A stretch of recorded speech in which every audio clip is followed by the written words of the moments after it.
And we're live in 3, 2 now. All right. Welcome, everyone. I need to hit refresh so I get a good view of the live chat. So this is a special Friday live stream. Normally it's just me, but today I've got a special guest. Frank Vaughan is joining me today, and we're going to be talking about all the things that we're not supposed to talk about. I guess we're aiming to get demonetized in the first 30 seconds or so. So. Well, we're losing the battle so far because we're still already online and we haven't been taken down for our views. Maybe I should just play some copywritten music or something. No, I'm kidding. But take the easy way out. No, we're going to get into a lot of stuff. But before we get into that, I want to say happy Friday to everybody. Welcome to the chat. We'll bring the chat up as much as possible, but I want to get people's chats in here so we can. This is going to be a very chat centric live stream because the Fridays typically are. But Frank is well, I mean, I guess I poked the bear and then it caused other things to come to the forefront, and now we're discussing some hot button issues. I think even with our audience where there's a lot of disagreement, and I like this. I'm actually encouraged by this because what it does is it gets the juices flowing, and then people get excited. Here comes some emotions, here comes some preconceived notions, and we're gonna break some brains tonight. We're gonna come out of it alive. I think it's a really complicated, nuanced issue there's a lot of overlapping layers to the conversation. There's nothing simple about it, and I think it's one of the reasons. Like, I've approached aspects of it individually, but when you actually try to create a cohesive whole and have a conversation about it cohesively, you drift into so many different topics. And what I found today in my video, it's like I missed certain things, I didn't communicate certain things the right way, and it's almost like it needs to be talked out. Like I'm not even kidding. I was texting you last night. I was up until like 2 or 3 o'clock in the morning, laying there in bed. You know, my kid was sleeping beside me. He's feeling a little under the weather. And I'm just thinking about it. I'm thinking about how am I going to make that video tomorrow? And how am I going to try and communicate all of these different ideas? So it's almost like it needs to be a discussion.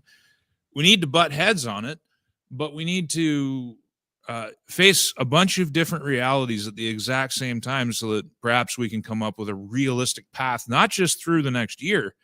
We're talking 2 decades. Like, we got 2 decades if we want to even things out. What does that look like?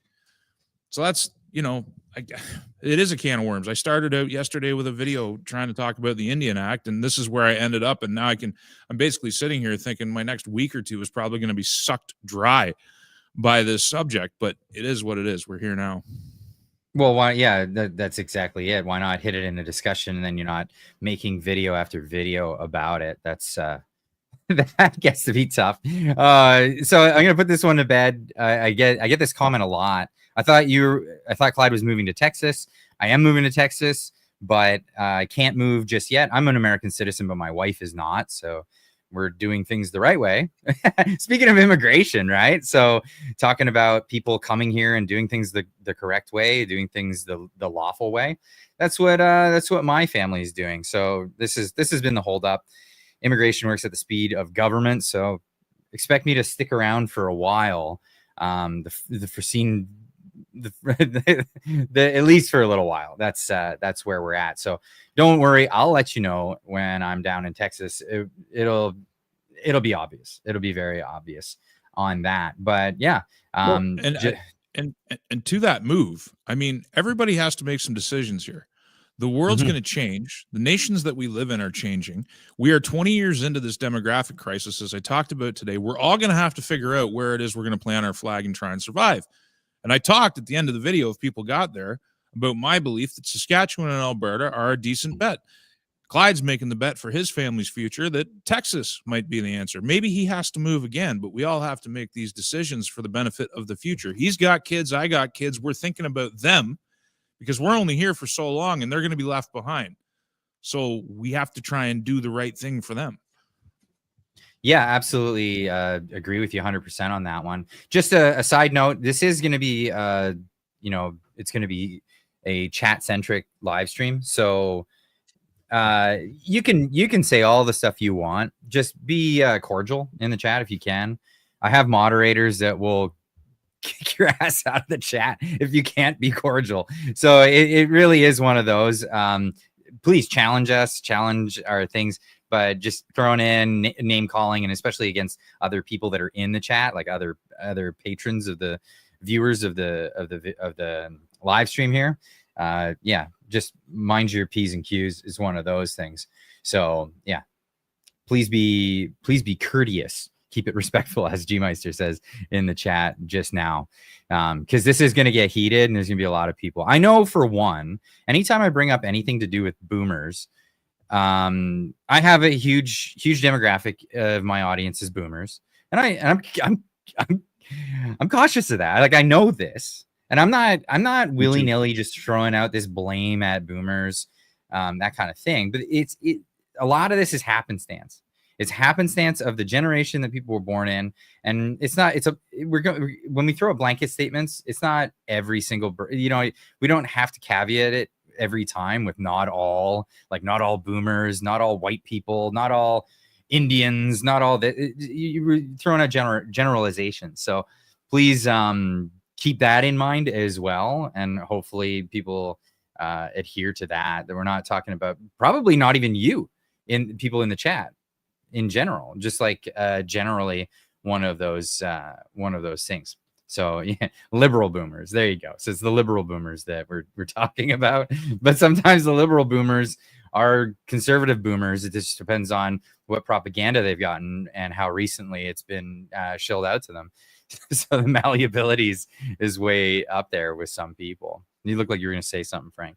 Can you bring up A5's comment? He just dropped $50. A5 with $50. Thank you so much. Says Japanese seniors helped clean up after the Fukushima disaster to reduce the younger workers. To replace the younger workers. So Japan has a future. Would you think Canadians would do the same? Our culture is sick. Politics is downstream from culture. We need a heroic narrative. Can I address that quick? Absolutely. Because he brings up, it's a fantastic point. And I'll tell you, without seniors, there's a lot of church charities, Rotarians, people who clean up the streets. It wouldn't happen. I remember I did flood relief in, I think it was 2015. There was a big flood on the Trent River in Ontario. And I went there to help, went to this gravel pit to help fill sandbags. Everybody had white hair. Everybody had gray hair. We were the youngest people there. And there were young people that came through. But like, that effort was spearheaded by seniors. I couldn't believe it. There was this guy, John, he used to walk the canal picking up garbage. So people would come along and they'd drop the trash on the ground. And John, every morning at 5 o'clock, while I was setting up my stall, John would be starting his day to walk the entire canal, miles of the canal, just to pick up garbage and keep it neat. So like, I think we have that culture too. So I wanted to say there's a lot of quiet work that gets done, that there's a lot of people that are doing good things, that they're not streaming it. They're not making channels out of it. They're just out there doing good deeds.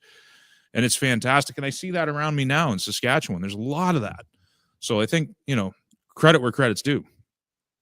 Absolutely. And I'm going to add to this as well. Like, I lived in Japan, so I know quite a bit about Japanese culture, and just like the little nuanced things that you don't know about until you're like there, you're in it, sort of thing. And I was there for the disaster. I wasn't in Fukushima, obviously, but I was in Tokyo when the big earthquake happened, and it was quite an event. It was really quite an event. But they have a bit of a different culture there. Let's just say, like, if things go down, you don't have looting, you don't have that kind of stuff.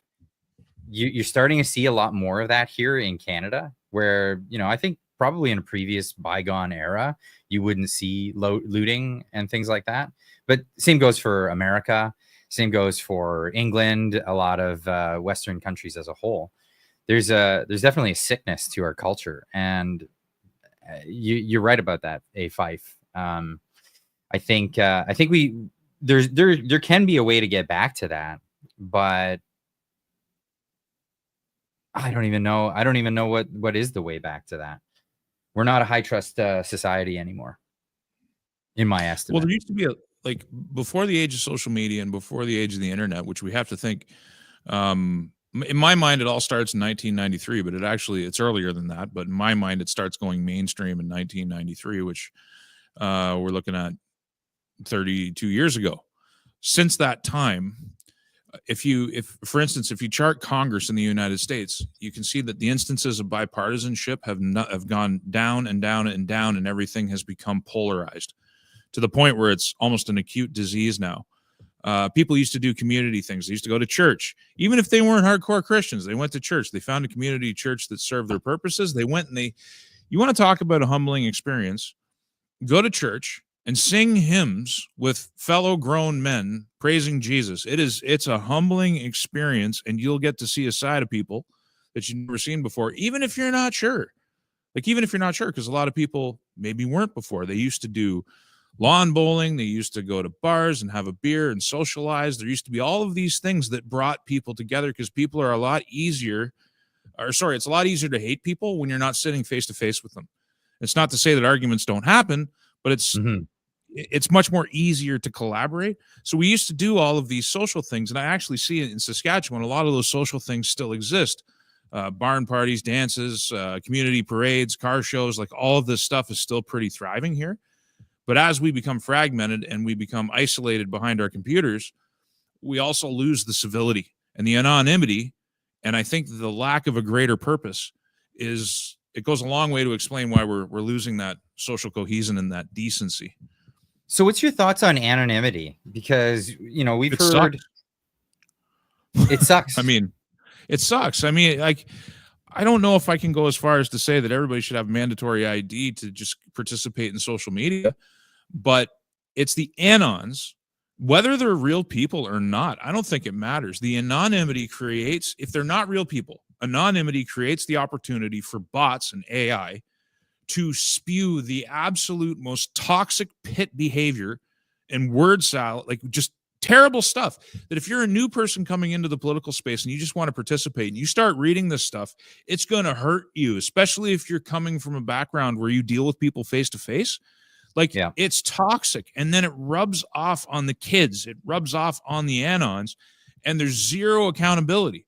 So I think it's toxic. I would encourage people to act in their names. You can do it, and you can do it safely.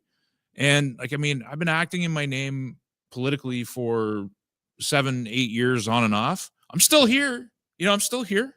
I haven't faced lasting consequence for it. I've said a lot of risky things in my time. And I would, and it, you and me both, it provides some accountability. Yeah, but it's almost liberating to just be yourself, and then there's a higher degree of accountability. So anyway, that's sorry to go off, but so that's the benefit for now. Like, that's the benefit for a person to not be anonymous anymore.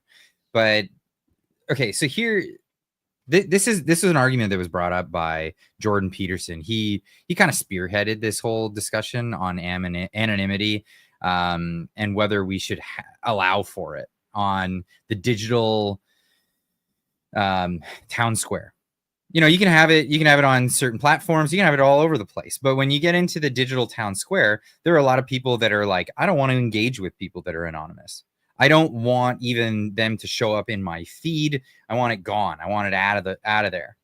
You can have your anonymity, but I want to be able to hit a button and turn all the anons off and away, so I don't even see it. Mm-hmm. This is so. Take that argument and let's convert that to the real world. If you go to the actual town square, how are you able to go there without outing yourself as the person who's there saying these things, right? You wear a ski mask while you're throwing Molotov cocktails, and you smash cars out front. And we don't trust people that show up with masks on, and we criticize them, right? I mean, at all these riots, who's wearing masks? Like, who's doing all the looting and destruction? It's people who are anonymous. That's an interesting observation. Yeah. And I look at it this way. Like, for the longest time, I called Twitter, I likened it to, an adult having a rigorous conversation about world politics and their worldview with an angry chihuahua behind a chain link fence, right? That's really what it feels like when you're arguing with people in the digital town square. But we all know what happens to the Chihuahua when that fence goes away, right? When that fence goes away, the attitudes change a lot. It calms right down. Yeah. Calms right down. You know that internet video where there's a gate? There's these two big dogs barking on either side of it, and then the guy opens the gate, and all of a sudden they're nice. I've seen it. And then the gate goes back, and then they're mad again. Yeah, they're right back at it. Yeah. It's crazy. And the same phenomena happens. We've known about this since before the internet. Road rage. Road rage is one of those things where I'm in an automobile, you're in an automobile, we're doing 100 kilometers an hour, and I feel somehow that I can flip you the bird and say all kinds of things and shout and give you flashlights at you and stuff like that, as if you would have that behavior if you were just walking behind the guy on a sidewalk and you didn't like the way he was walking. It's not the same. There's definitely a psychological change there. And we need to recognize that. We need to seriously recognize that and say, okay, well, how are we going to navigate this? Because this is clearly antisocial behavior. Is there a remedy without infringing on people's rights to their privacy and things like that? It's one of those difficult things because you want to preserve people's right to not be known. Privacy underpins business, for instance. So like if you are selling a product, say you own an auto parts store, and I know all the prices you pay for your parts, then I know your margin. And if I know all of your transactions, then I know all of your business information, and I can copy it, I can undercut you, I can do things with that. So privacy underpins everything. So there's an element of privacy in online transacting. Like if you have erectile dysfunction, do you want people seeing all your Viagra orders? Like, is that something that you want? Do you want people to see your condom orders? Like, so there's an element of privacy and anonymity that it's kind of inseparable from the human experience. But at the same time, when we're dealing with having a conversation in the town square, when we're dealing with, if AI wasn't present and you didn't have so many bots spewing so much toxicity, like maybe there's a way that you can incentivize people through reach to act in their real name. Rather than make it one way or another, you make a rule that everybody has to provide their identification to participate in social media. With the kind of governments that we have, that's a big power to sort of hand away to these people without sufficient guarantees that your speech isn't going to get you in trouble when you say something that identifiable group or the government doesn't like. Like you have to have guarantees that your speech isn't going to land you in hot water, or that you're not going to you can get fired for your political views. So that's the argument for anonymity, is that there's civil servants who want to have opinions. I know some of them. I know some highly placed bureaucrats that absolutely hate the federation and the system that it creates. And so they engage online anonymously. I know doctors, same thing. They got Twitter accounts.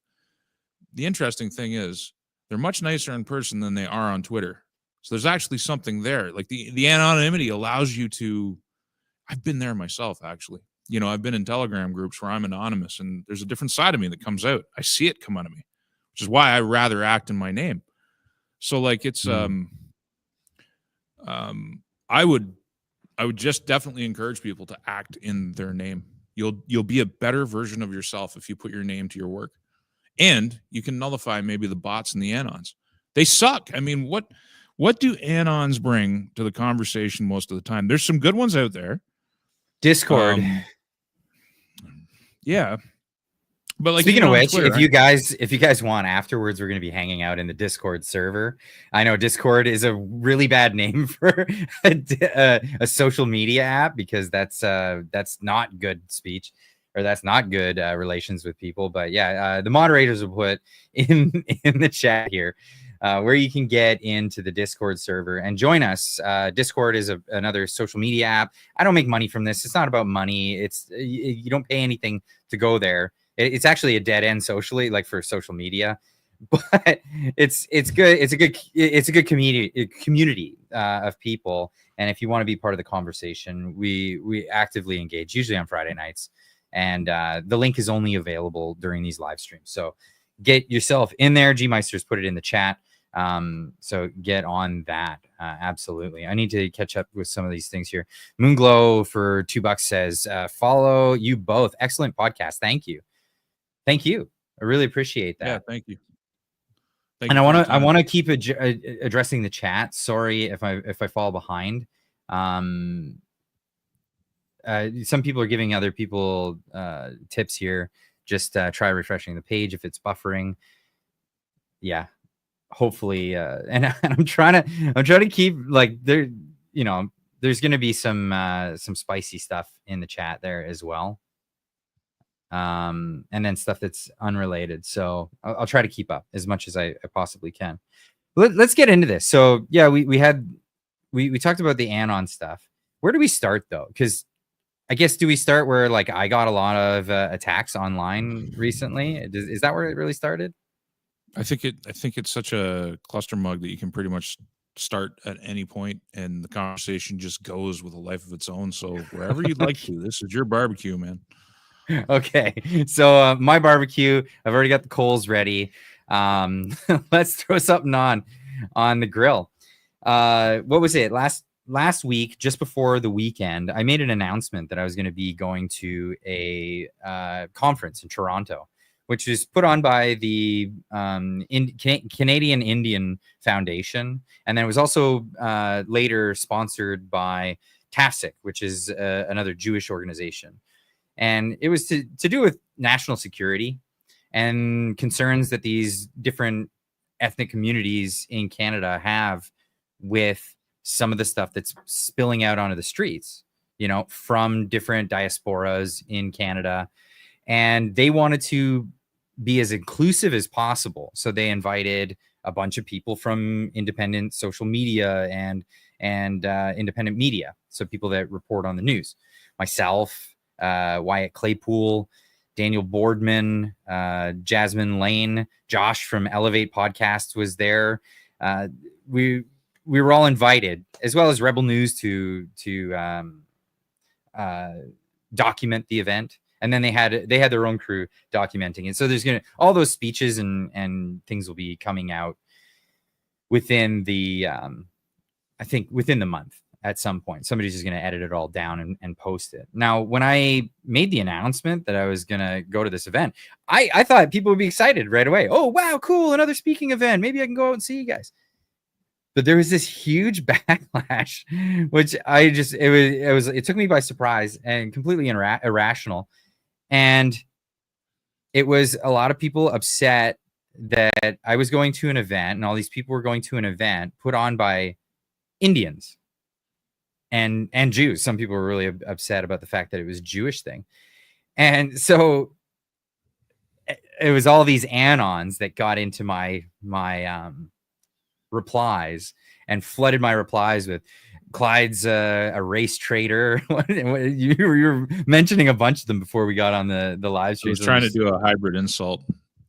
Clyde do nothing, the race traitor, paid by Russian India shills. I don't know. I couldn't come up with it. 5 words or less. So yeah, like I'm not gonna lie, that gets under my skin. Like the race stuff, the stuff when people they focus on people's race on things. So I put out a reply saying, I'm going to this event and it looks like it's upset some of Canada's finest inbreds. I was having a laugh at that. And then on the second part of the tweet, I said, by the way, if here's a hint, Canada has never been nor ever will be a white only country. It's never been a policy of Canada. It never will be a policy of Canada to be white only. And so that was my statement. I thought it was funny and I knew it was going to poke the bear. Because, of course, immediately lots and lots of people came out with their real opinions, you know? And I call it poking the bear because that's exactly what I'm doing. I'm hoping that people will say exactly what they feel. And I'll showcase it. I'm like, hey, yeah, let me know exactly what you really do feel. Because I think that, like, shining a light on that stuff, while being attacked is no fun. I can take it. I'm a big boy, and I'd rather it happen to me and other people see that and just see like the kind of seething vitriol that can actually come out in these online communities and conversations, that I really wanted to just put it out there. What do you think of what went down? Well, I mean, I think I think it's interesting. And again, we've talked about this before. I talked about this today, that a lot of these ethno-nationalists that are concerned about the destiny of the white European descended Canadian don't have any children and are part of the absolute collapse in our demographics. I highlighted how we have 1.26 babies per women. That includes the higher birth rate immigrant population in the Sikh, Hindu, Arab communities that have more babies than the background population. So we are, Right. and I say we, I'm a French, Scottish, English, Indian, Native American hybrid. Like, I mean, I'm basically, everything in my DNA comes from somewhere else. Even the native DNA comes across a land bridge a few tens of thousands of years ago with the Clovis people. And even before that, we can go into that. But like, the world's population is always moving around. But this, if you're really that concerned, your first ante should be having children, because we're fading away. Even if you take mass immigration off the table, you deport every single brown person you see everywhere immediately, you're still, the Canadian white European population in 1990 was 25 million. It's roughly the same today. The difference is the population is much older today than it was in 1990. We're not producing offspring. So like, that's your baseline entry level ethno-nationalist. Before you get your card, you should have at least 2 kids. That's your apprenticeship. And then if you have a third one, you should get a grower certification that you're actually preserving the race. This is your baseline contribution to your species or your race, whatever it is you're concerned with. And man, these people, they get so upset, but it's like, go have some kids then. Start there, because, and it is just a start, because I talked about this today. So I was less polite about it, because I had someone barking at me about there's not enough white people and they're outbreeding us and stuff. And so I'm sorry for the language if you got kids in the room, earmuffs, but I said, get fucking then, retard. Because I mean, like, really, realistically, why are you complaining at me? I don't have a white ethnocentrist bone in my body, right? I've married a Japanese woman. I have beautiful mixed race kids, and they're happy. I don't want them to. I don't want them to learn about this crap. Yeah, I'm a blessed man. Yeah, of course, and I'm so happy about it. But I like my kids. They love my show. Like, they love the fact that I'm on the internet and I do my thing. I don't want it to be like, oh, kids, don't see that thing that happened today, because this is the kind of people that are out there.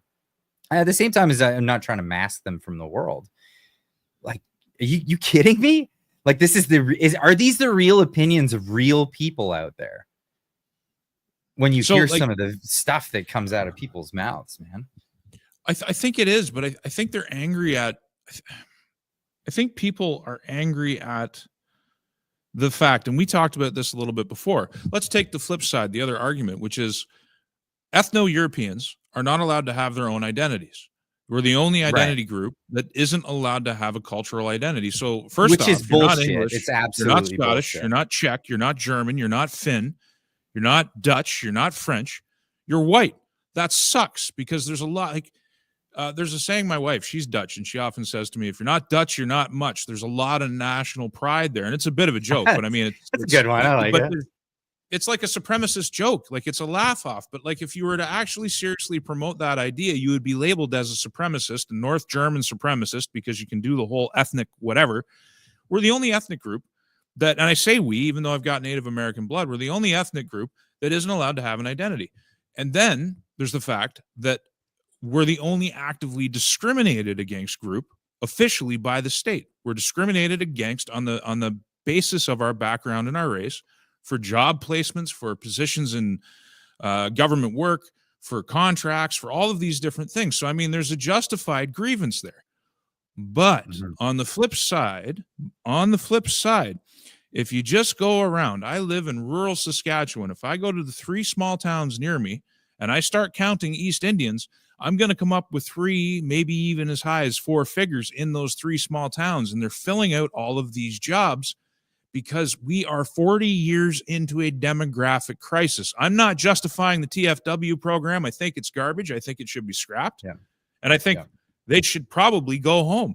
I think if you commit crimes in this country, if you're involved in cartelism, I think you should go home. I don't think we should be immigrating disabled people who become because there's like 1.6 million first generation Canadians that are on disability of some kind. That is absolutely atrocious. We can't afford that because we can't even afford the entitlement for the boomers, which is part of this conversation too.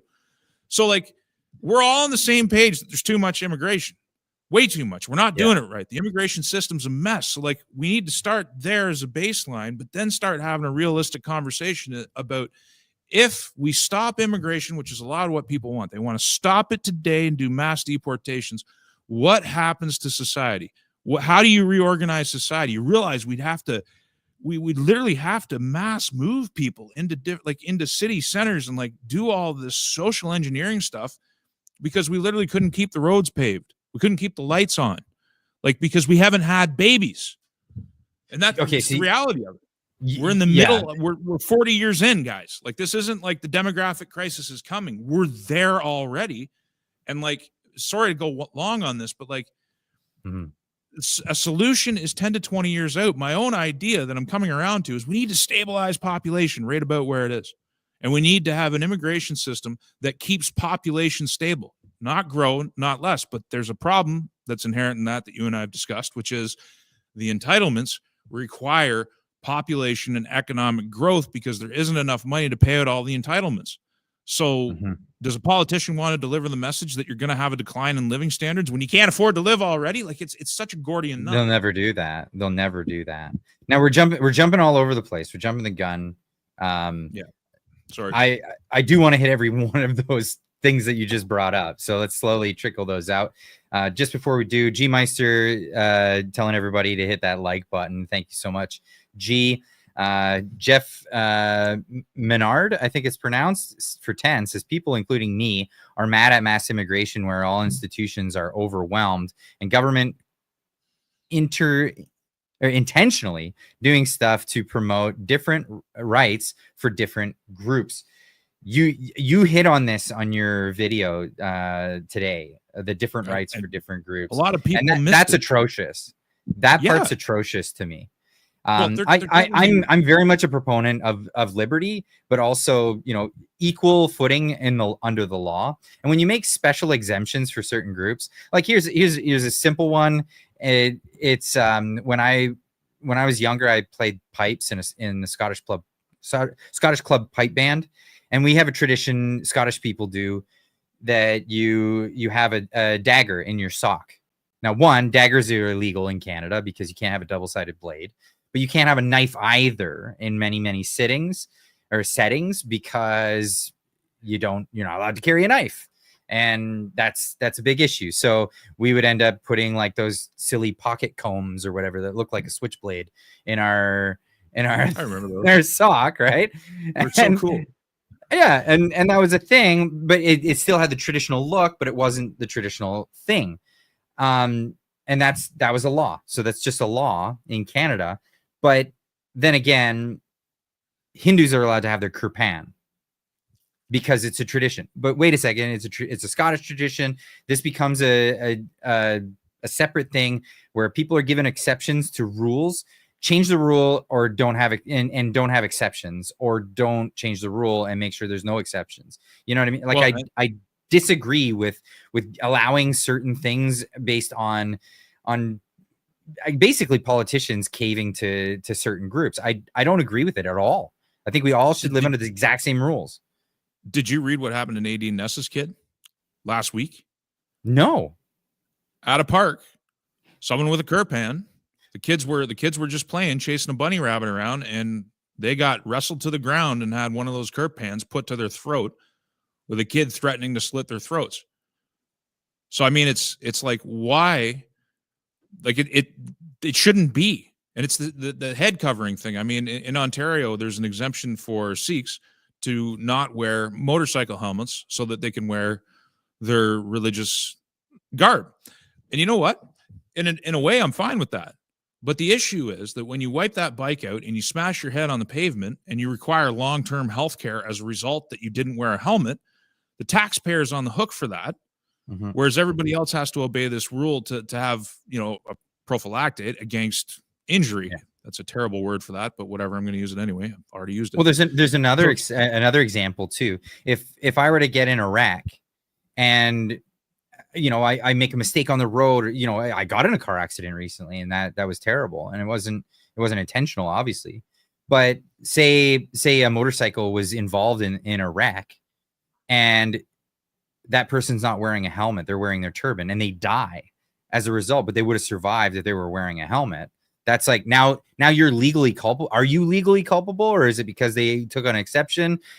Where does the law stand? You know what I mean? Because normally, if a guy was not wearing a helmet and he haven't been given an exception, you would be seen as not culpable for involuntary manslaughter, for example. In that case, it'd be a lesser crime or something like that, causing an accident. So this is the kind of stuff where, okay, you want to be nice and have little exceptions, but what it does is it creates it sows a lot of distrust in society. It makes a lot of issues. It works one way for one group and it works another way for another group. I don't like it. Well, here's another example towards this, and this is where I was trying to lead to, was this case that is an older case.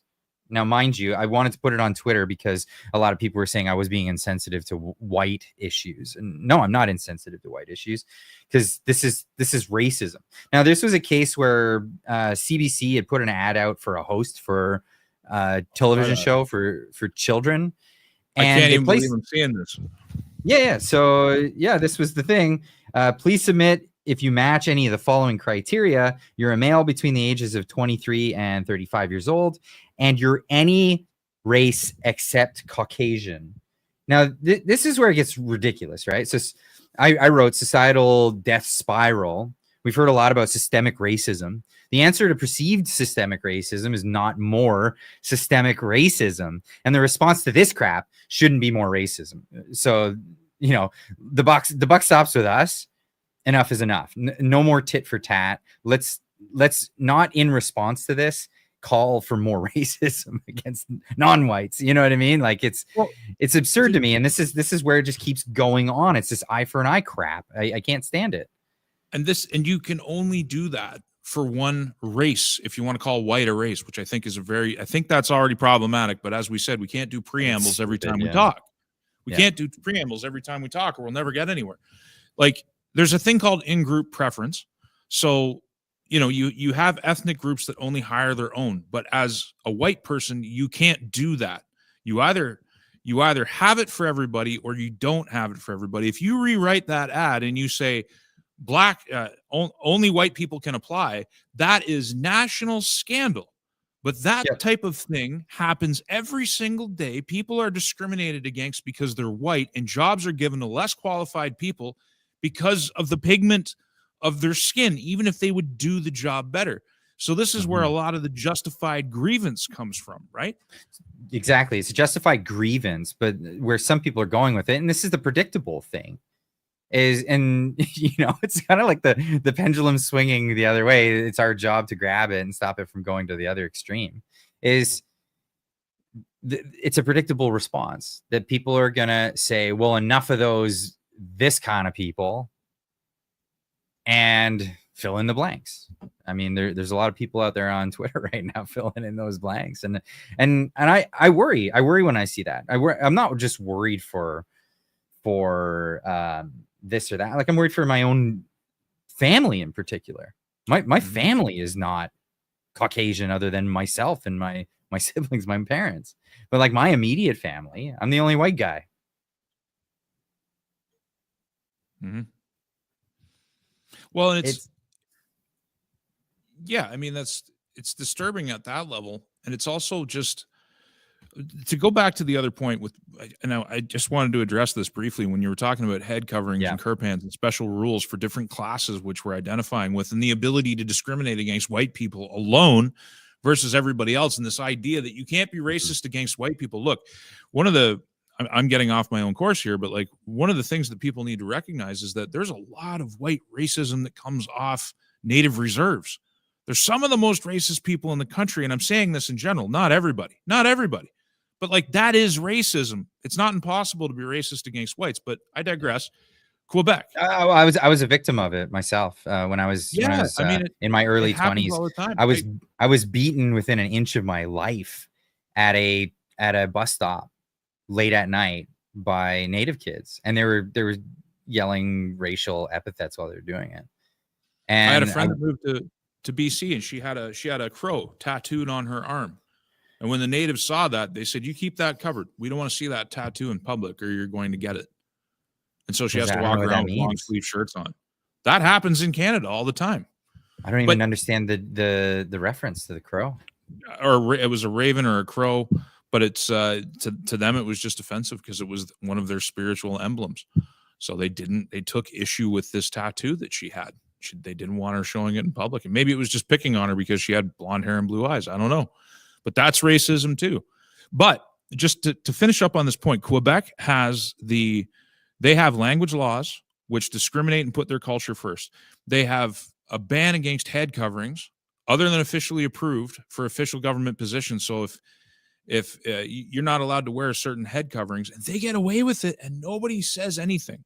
But the rest of Canada has to accommodate every single individual diverse group, but Quebec can do what they want and they can preserve their culture. That's not right. There's nothing right about that. Like, we're told constantly we don't have a core identity. We're a post-national state. That's why people are upset, because we do have a heritage. We do have a history, and we should be allowed to have it if everybody else gets to have theirs too. Which I find just actually laughable. So the idea of a white heritage doesn't make much sense to me because it's like, if you go back in history, when the Irish immigrated, or when it was Hungarians, or it was Italians, these people weren't accepted as whites. They weren't even looked at as whites. They were others too before there was this integration. So like, you can read about riots in on the East Coast in individual cities. I can't name the particular ones, but you talk about the Orangemen rioting against other people. There's a lot of ethnic tension between so-called whites before there was integration, right? And that's why, I mean, integration. There was controversy in the United States that with JFK, he was the first Irish president, and they were looked down on for the longest time. Catholic as well, yeah, not Protestant and Irish, one of those unsavories, and it's crazy. But now it's all amalgamated. Now it's all okay. We're all the same group now. We're forgetting about all that history as if that never occurred. Like I can just think back to my childhood, hearing people saying, racially charged things against Italians, Spaniards, Portuguese, Lebanese, Iranians, like all these people right now that are just completely just seen as part of the white diaspora in Canada. Like it's ridiculous. Well, like, what is white, right? There's some pretty dark-skinned Italians. There's some pretty dark-skinned Greeks. Are Spaniards white? Are Persians white? If you go to India and you go to the areas that Alexander marched, not India, I should say Pakistan and the Indus River, if you go into some of those remote mountain villages where Alexander's army marched through 2,300 years ago now, there are white-skinned, blue-eyed, green-eyed people that don't speak a lick of English or Greek, and they're living there to this day. There's a colony in Japan of white people. They don't even know how they got there. There's I can't remember the name of it. They're just really into anime. It's not an insignificant population, right? Like what is white? What is white? What is it? What is it? And is Persian white? Like Persians look pretty white to me. Well, didn't the name Persia come from the Greeks saying that they looked like they were the descendants of Perseus? Their image of who Perseus was? Who knew? Like it's so interesting how it's perfectly acceptable to lump everyone together based on their skin coloration when there's such a diverse background to white people. And Yeah. and the inconvenience, and this is one The that best. The one thing that I really love, and I love this one because, of course, Spaniards weren't included in the white group before. Now they are, but the reason why, Jews because are white now.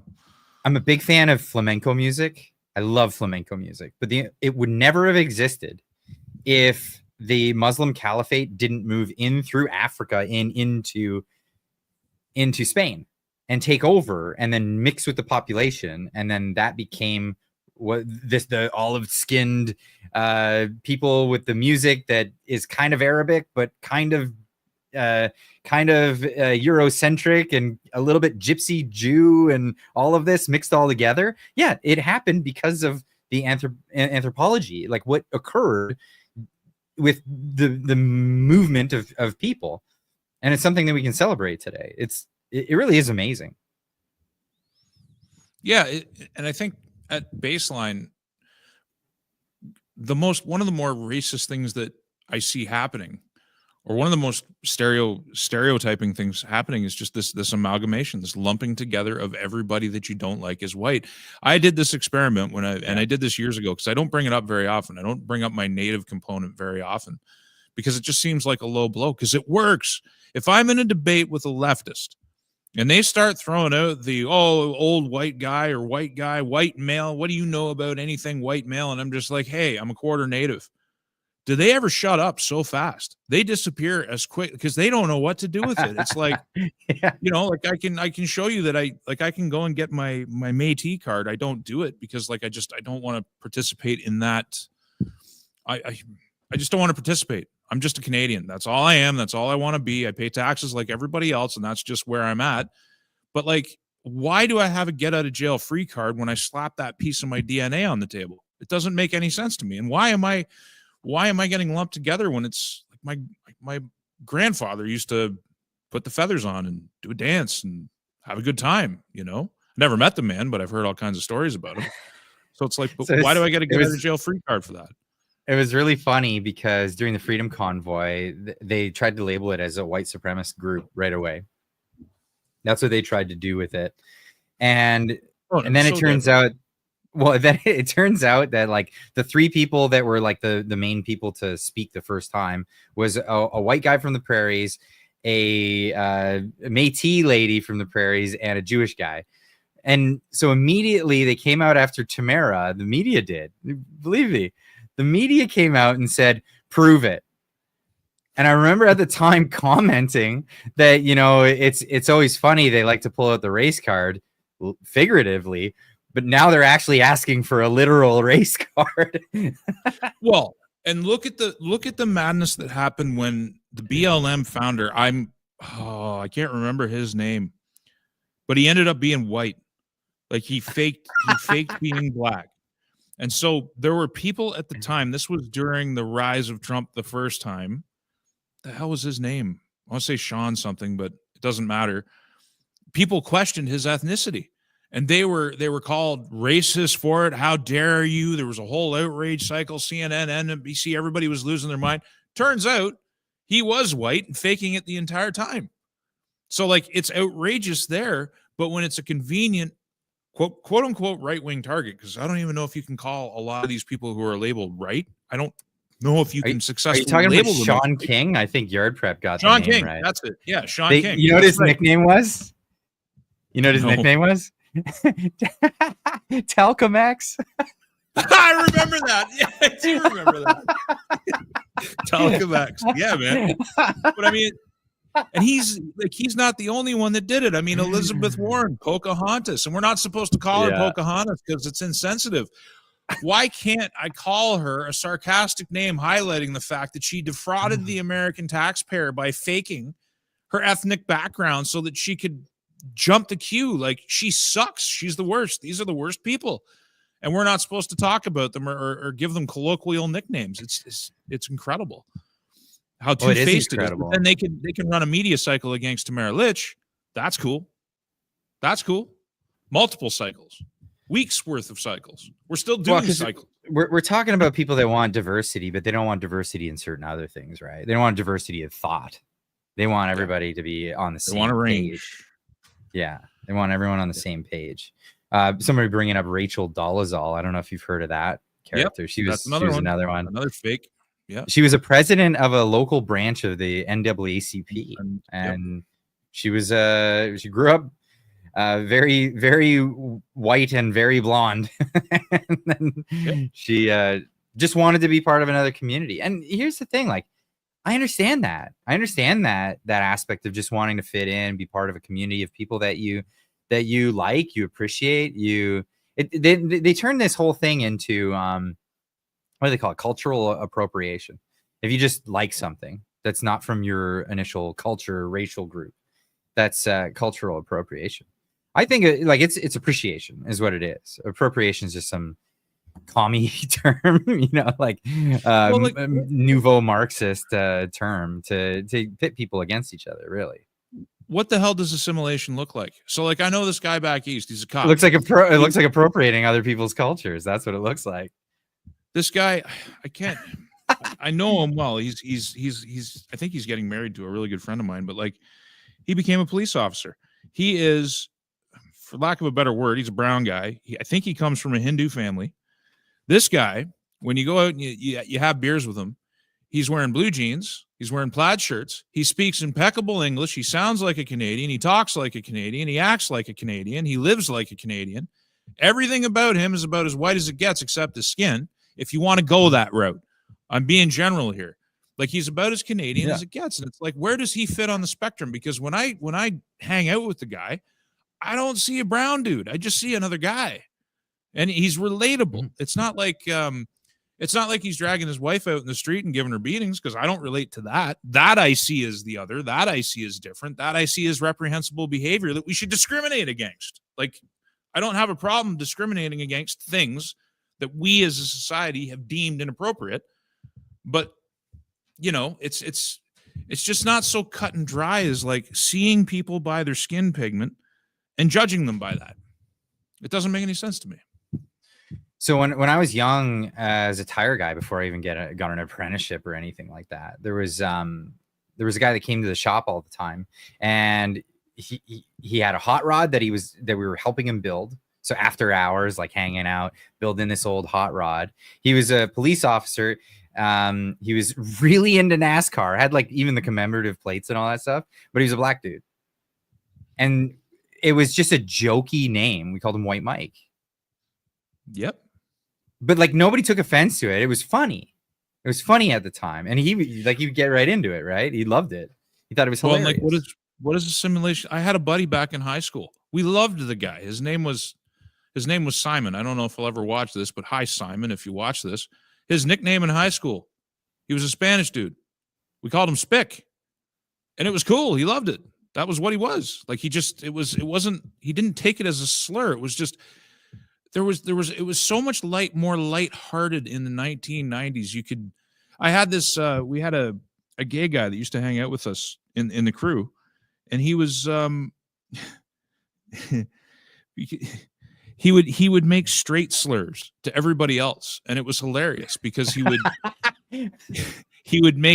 turn everything around into a straight slur, and he took as good as he gave as good as he took, right? And it was lighthearted. There's a joke there too, right? Yeah. I was trying to think of how to provide examples, but I don't know if I should. But it's like, I don't know, it seemed to me that things used to be less serious. They used to kind of flow, and like the line was drawn at intent, you know, like the line was drawn at intent and like action. And that's really it. Yeah. That's really changed. It's intent. Like what are people's motives behind what it is that they're saying? So like a lot of this like woke culture and like cancel culture and going after somebody is really just like looking for something to take offense to. And we've seen lots of this over the past several years where like, oh, you know, pearl clutching. Oh, you said a thing that was, you know, directed at me. And it's like that sports announcer is a perfect example. Basketball NBA guy. He has a phrase that he's used a million times, but it happened to be, a Chinese guy who's in the NBA was playing in that game and pulled a move. And he said, it looks like they found the chink in their armor. Oh my He God. got fired. He got fired over that. That's ridiculous. It's a common phrase, and people proved that he'd said it thousands of times over his career, and he obviously didn't mean about that, but that's how people took it. And that's the whole like taking offense thing, as opposed to, you don't give offense. People take offense. And it's like, well, it's up to you to see if that was like with malice. Like, was that comment there for that intention, or are you're looking for something in a comment to be offended by? And it's a big grift that people have been going through for going on a decade now. It's crazy. It's ruined people's lives. It's the pussification of everything. Like, there's no resilience there. If society can't take a guy making a colloquial joke that just happens to apply to a person that might take offense, even if they haven't taken offense by it, and his career has to be murdered by it, like, in public school, there's you might know who Gavin McInnes is. I remember years ago, I was watching a podcast, or I was watching something like years ago, and the thing that he was doing was like make bullies great again. It was like a spin on Make America Great Again. And I was thinking about that. It's like, I was bullied a lot in public school. It sucked. I was the poor kid. I had the Coke bottle glasses. Like, it sucked at the time. But my God, did going through that ever make me resilient to it? Like, I get frustrated. You saw a side of my frustration today when I was texting you. Like, I get frustrated with it. I tend to, like, I vent to you a little bit. I vent to my wife. There's not too many people I vent to. I usually keep it kind of bottled up, or I put it in a video a little bit. But like, the resilience. Well, I feel glad that I can be one of those people. Thank you, Frank. That's awesome. I got to try it with somebody, because it's got to go somewhere sometimes. But you need to build resilience in people. You need to understand, like, your kids need to grow up understanding that they're not going to get along with everybody. People are going to say mean things. They're going to do mean things, and you need to deal with it on your own 2 feet and not depend on mommy and daddy and society to make everything right for you and make you whole again. Because what ends up happening is the weakest links in the societal chain end up dominating everything and guiding the philosophy of the society. So the weakest dominate the strongest and lower the strength of the entire thing. We don't have any resilience. Like, if you take a person and you hide them from every disease and every germ and every cold for 30 years, when they get the first one, they're going to be walloped. They might end up dead because they haven't built resilience. And that's what this is, this policing of words and this lack of humor and this oversensitivity to everything it's weakening the entire structure of society. And that's just one of the many things that's weakening what we're doing. Like, it. Yeah. I'm absolutely with you on that. Absolutely with you. Let's get to a couple of these chats, because people are leaving super chats. I like to address them. I've been leaving a little bit of gap in between tonight, folks, so just bear with me. I will catch up on all of them. It's my fault. It's my fault. No. This is just a great conversation, so I want to make sure we get to it. Okay, so tell me if I missed yours. Let me know in the chat. I'll make sure I get to it. When Iska for 10 says Trump is giving all new babies $1,000 in an index fund until 2028. I didn't even know that Trump's like light years beyond even what I can cover.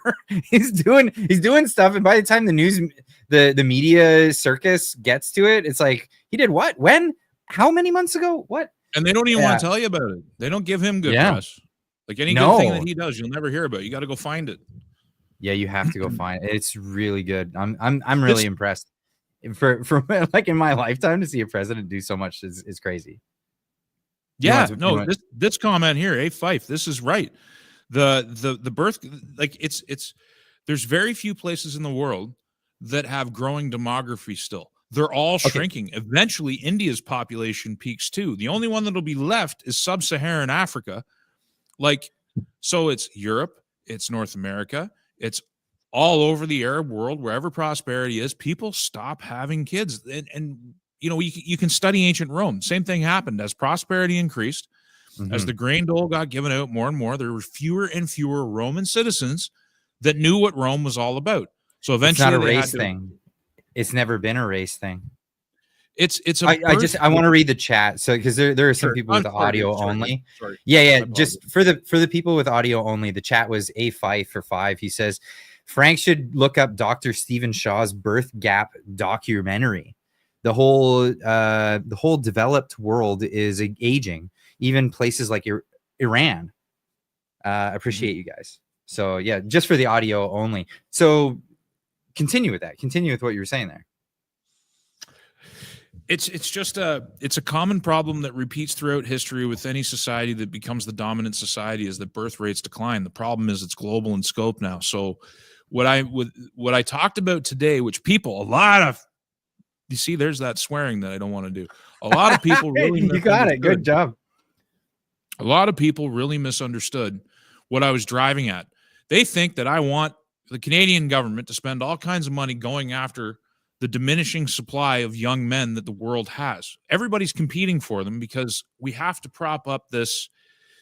We have to prop up our system. No politician wants to tell you that you have to face a decline in living standards and a societal reorganization. So they keep going after the young men and the young women, to a lesser degree, wherever they are, to do the menial jobs, to staff the nursing homes, to staff the hospitals, and do all of these things. If you remove, so if youth unemployment is 20%, and 65%, these are some of the figures I've seen, and 65% of the people that are employed in youth are foreign-born, first-generation Canadians, for lack, whatever. Let's just say it the way it is. If you get rid of the 65%, you fully employ the 20% that are unemployed in the youth community, you still have this vast shortfall, right? Because the demographic crisis is global, and it's not just a white thing. South Koreans will disappear. There will be 1 million to 2 million of them left at their current birth rate in 100 years. Japan's facing the same thing. They haven't mass immigrated their way out of it, so they're facing their own cliff.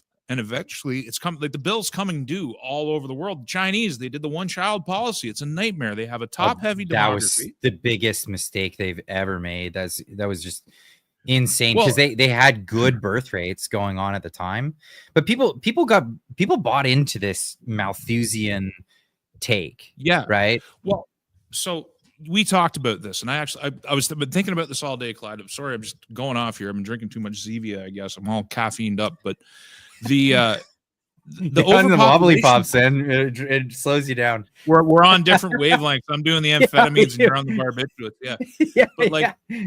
But to the Malthusian thing, you're perfectly right. The overpopulation thing had a vast psychological effect across the world. But overpopulation is a thing, but it's geographically isolated. So if you open up Google Earth, go have a look at Pakistan.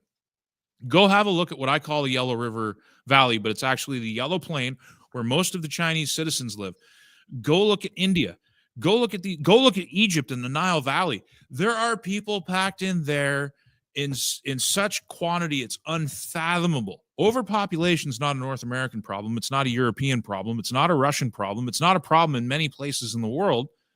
It's certainly not going to be a South Korean problem for much longer. It's not going to be a Japanese problem for much longer. Like, can you imagine in 20, 40 years, a third of the population of Tokyo is just gone and those buildings are just empty?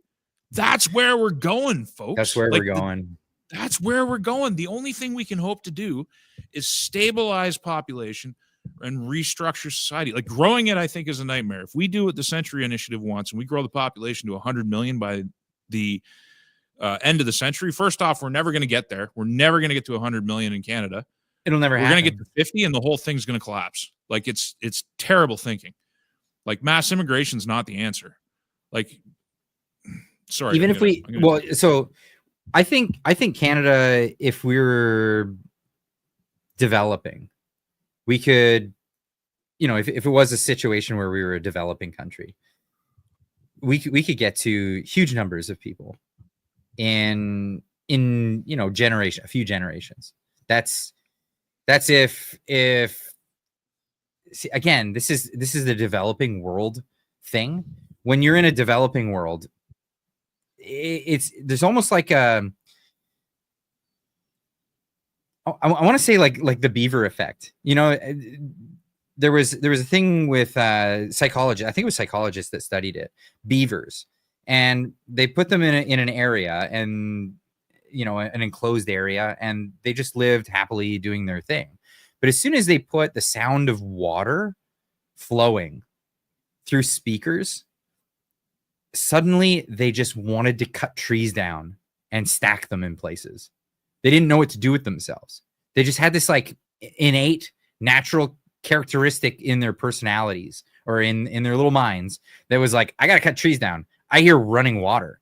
And it's just a thing, right? So when human beings, when we're in a developing situation, like not affluent, not doing well, we're we don't have all the resources that we need and we need to build society, we get to town on making more humans. It's just a characteristic that we all have. This goes across all the races. It's not, it's not a white people thing. It's not a black people thing or brown people thing or whatever. We every society has done this. And as soon as we find affluence and we get comfortable, we have less children. We just have less kids. We spend more time on each child as well. That's something that we do. We ensure that each individual child gets the most attention, the most resources that we have available to them. And it's just a behavioral thing. And it has nothing to do with race. So here we are in an affluent world. We've never been so affluent. Never, ever in the world's history have we been so affluent and had so much resources available and even trinkets, goodies, wealth, nutrition, all of this stuff available to people. And everywhere that's available, it's the same story. People are just like, I'm not going to have kids. Then you add on top of that a discredited mathematician who came up with a really bad idea that the earth is like a petri dish and humans are like bacteria. And even bacteria didn't react the way he describes. He described the petri dish would be full of bacteria and then we'd have overflowing bacteria, when he didn't even realize that, well, if the food source is finite, then it works itself out. He didn't even realize that, but he comes up with this bad idea and he convinces in several generations, because he was around a while ago, that the earth has too many people on it and we need to convince people to not have kids. And so thus there is a sentiment. We went about doing that. And I have people in my friend circles that their philosophy, and they didn't have kids, and their philosophy is, well, and I spoke to a guy I worked with, and he said it. He said, well, there's so many people out there. I don't want to add to all of this stuff. And, besides, there's so many idiots and all this other stuff. And I said, well, if you're clever enough to figure this out and you're concerned about how many idiots are on the planet, don't you think that it would be a good idea to have your DNA in the gene pool? And he got his head scratching on that one, right? So there's a lot there. There's an inherent opportunity for anybody that's wise that your kids, and Elon Musk sees this, that your kids can inherit a larger share of the pie in the future because of the bad decision to not procreate that a lot of people have engaged with. Like when I had my son, there was this person, she was a prominent NDP person, and she was congratulating me on having my son. And she's like, so are you guys done? And I'm like, no, I think we're going to go for a second one. And she recoiled in horror because of the carbon footprint that my child would represent. Oh, and I thought that this was just a ridiculous thing, but it's like, there's a lot of programming that says that not only is it bad for the environment, but it's also bad for you. You'll have to stop your hedonistic, selfish life. It'll be such an impact on you. It'll be nothing but work and trauma and all this stuff. And I'm sitting here now as the proud parent of 2 kids, and I'm thinking to myself, this is the best party I've ever had in my life. Oh, absolutely. I've done a lot of stuff. I've drank a lot. I've done some drugs. I've been to festivals. I've had girlfriends. Like, I've done all kinds of things. Last night, my son had his little mild fever. Camping out with him in the spare room was so much fun. There was nowhere else on the planet I would have rather been. It's amazing. Like when my daughter comes along, I got a hat somewhere around here they made me. It is the most god-awfully ugly hat, but I wear that out in public all the time because my kids made me. Like, look at this cup, my pen cup. This stuff here if you actually go, if you're a good person and you're a thoughtful person, you care about the world, you care about yourself, and you actually have good moral values, you gotta have kids, man, because it's so good. It's like the best thing you can do. But I got this stuff at my desk with me all the time. Bud, I got dots. I got this like little stamp thing here. I love it. I played with this when I was a kid, and now my son makes stamp marks with it, and I'm so sentimentally attached to it. It's ridiculous. But it's me. It's me. This rock is me. That's great. That's awesome. And people, you don't know until you have one. And this is the thing. When you go to high school, you go to your home ec course, and they send you home with that whining, screaming, crying baby. It's all to try and discourage you from having them. Like, people talk about the fact that it's expensive. Like, and Trump gives them $1,000 index fund, per baby, whatever he's doing. Canada funds, like the CCB for somebody making under $37,000 a year is like $7,000 a kid. And then you have your tax write-downs in many provinces, and then you have all these other tax incentives and bonus. Like, we're already incentivizing child creation. It's just not working because the culture and the society is so down. We don't do, like, in the 1990s, you still had shows like Family Ties. You had that Urkel show where there was Family Matters. That was the name of that. Family Matters. That's it. Yeah. But it was all the time. I used to have to watch that during dinner at my mom's place, and I hated that show. But now I look back on it, and I'm like, as a parent, I'm just like, that was actual stable demography. They were showing stable demography, a 3-kid household with mom and dad together as a team working together. Even Roseanne and Dan, there were like the Roseanne Barr show. Like, those shows used to exist. They don't exist anymore. They've been phased out collectively. There's no normal, stable demographics anymore. So, like, the whole notion of family, which is literally the best thing you can do, it's the biggest party on earth. No one's telling you that.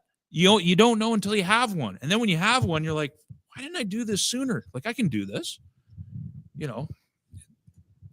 Kiko saying, is it okay I'm white? Yes. Of course. Of course. The Native American in me says yes. I don't know. The race mixer in me says yes. I don't know what he said. We can do the whole thing. We can do the whole diversity circle if you want. My wife is hilarious. She teases me. She's like, I'm gonna be your invisible wife. I'm gonna make it seem like you're lying about even having a wife. She jokes about it. She jokes about it all the time. She's hilarious. Sorry, Clyde, I can confirm. That I'm lying. I can confirm. Man. It's funny. It's funny. So where was I going with that? You probably got super chats. We derailed that all again. Yeah, I derailed that. So let's get into this. I'm a nightmare. I just destroy your streams. I'm sorry. No, it's fine. Pound that. Clyde's actually gay. There's a plot twist. There's a plot twist. Sorry.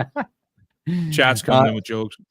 I just gotta make sure that I'm not missing other people's chats. If I'm going over the same ones again, apologize. No, that I covered that one.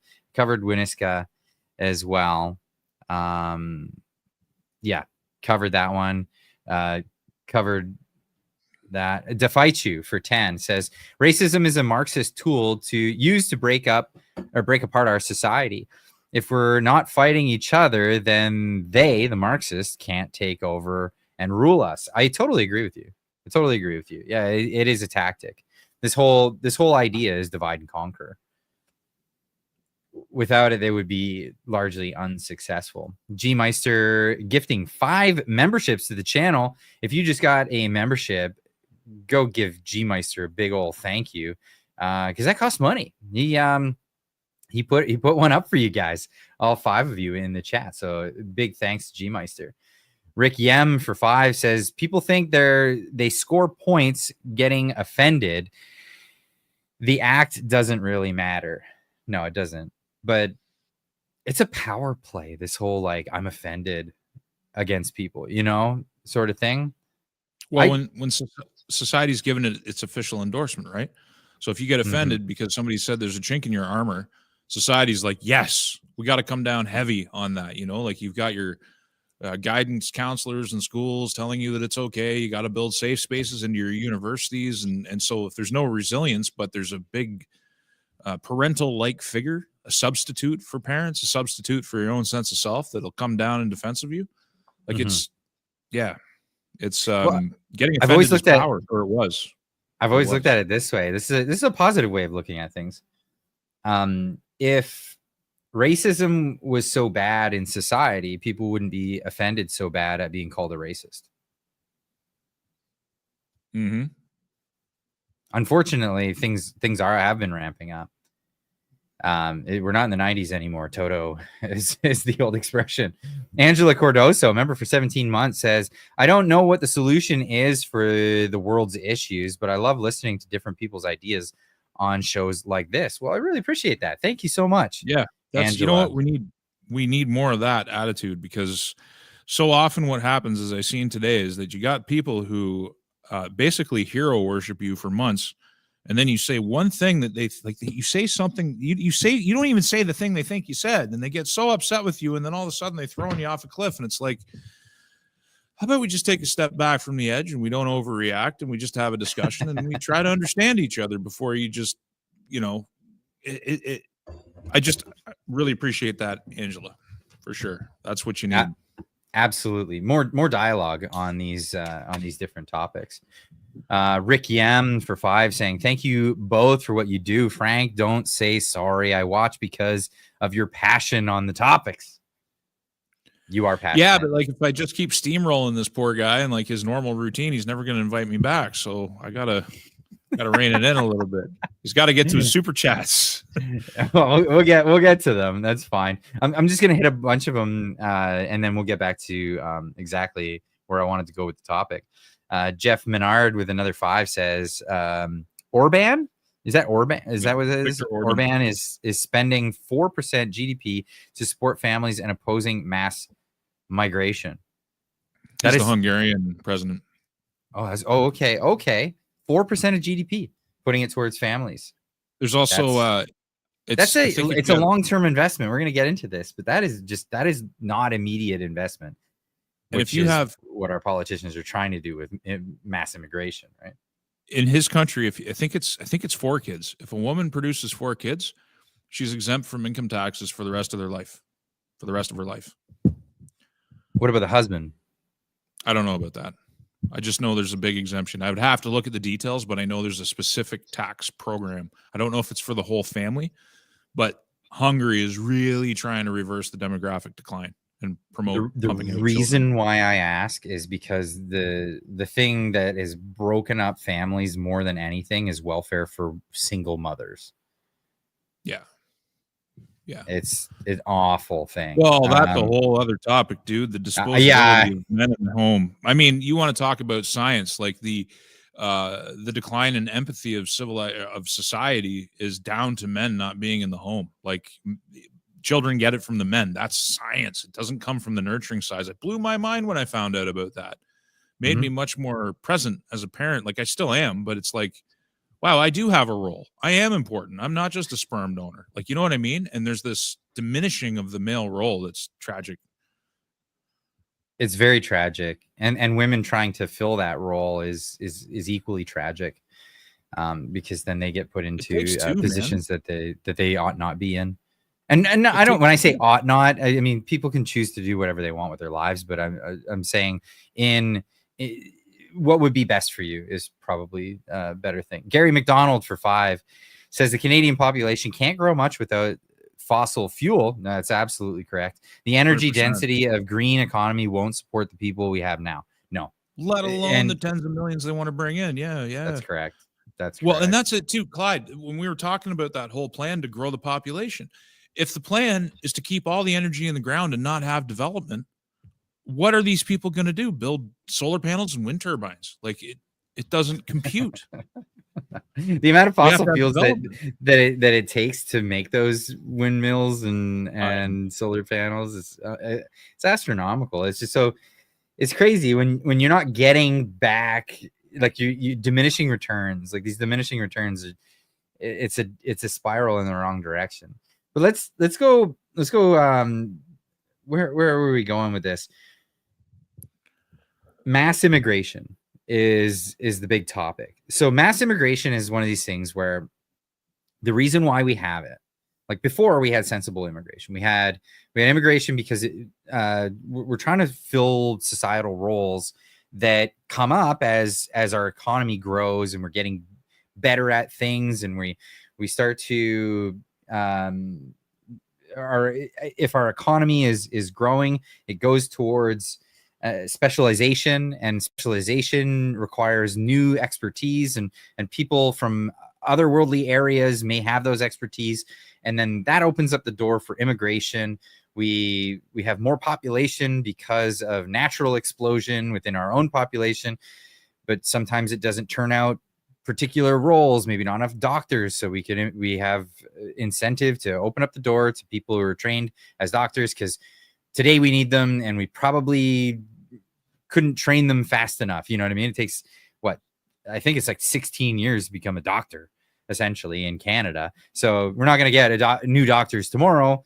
So in the interim, we can bring some in through immigration and some of the other roles and whatever. That's traditionally what we did with immigration. That's not what we're doing with immigration. And we're doing this new path with immigration, and it's for a particular purpose. It's because of IOUs that we have in our economy, in our government. We've promised a lot of things, and people that come into government are too afraid to say we can't fulfill those promises. So instead, we're going forward with a new demographic. We're gonna bring in 4% population growth, whether you made them or not, like whether you had babies that many babies or not. We're gonna make that growth because we have this economic system that if you graphed it out, it would look a lot like a big pyramid, and we need people to build the foundation for that pyramid. Is that a good assessment of why it is that politicians turn on the taps to immigration? Or am I off? Bad news. It delays the bad news. And I think that they also I think they're incompetent on policy. I don't think politicians are your brightest and best people. They're drawn. A lot of them are drawn to politics because they're good listeners, not good leaders. Politicians are not leaders. They are people who cater to the crowd. What does the crowd want? The crowd wants their entitlements. And the entitlements are very expensive. And it's not just reckless government spending that's driving us into debt. It's all the entitlements and the expansion of those entitlements. Now we have a dental program. Isn't that wonderful? You know, we have created a new entitlement when we don't have money for the entitlements that we already have. Right. And there are things that you could do. I mean, you could just get rid of Global Affairs Canada. You could just shutter the whole thing because we don't have the money to feed the world. We have to take care of our own. There's a lot of these steps that you can do.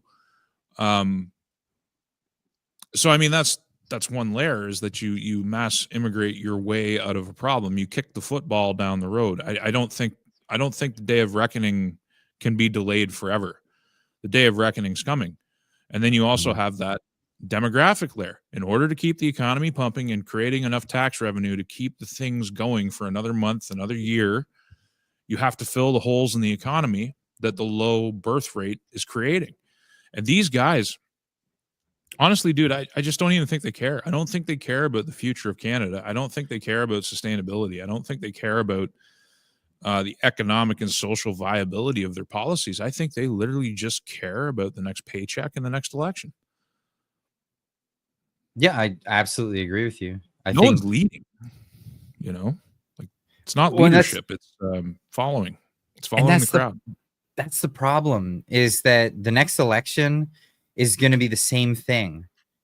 Promise more goodies, and the other guy is the bad guy who's taking away your goodies.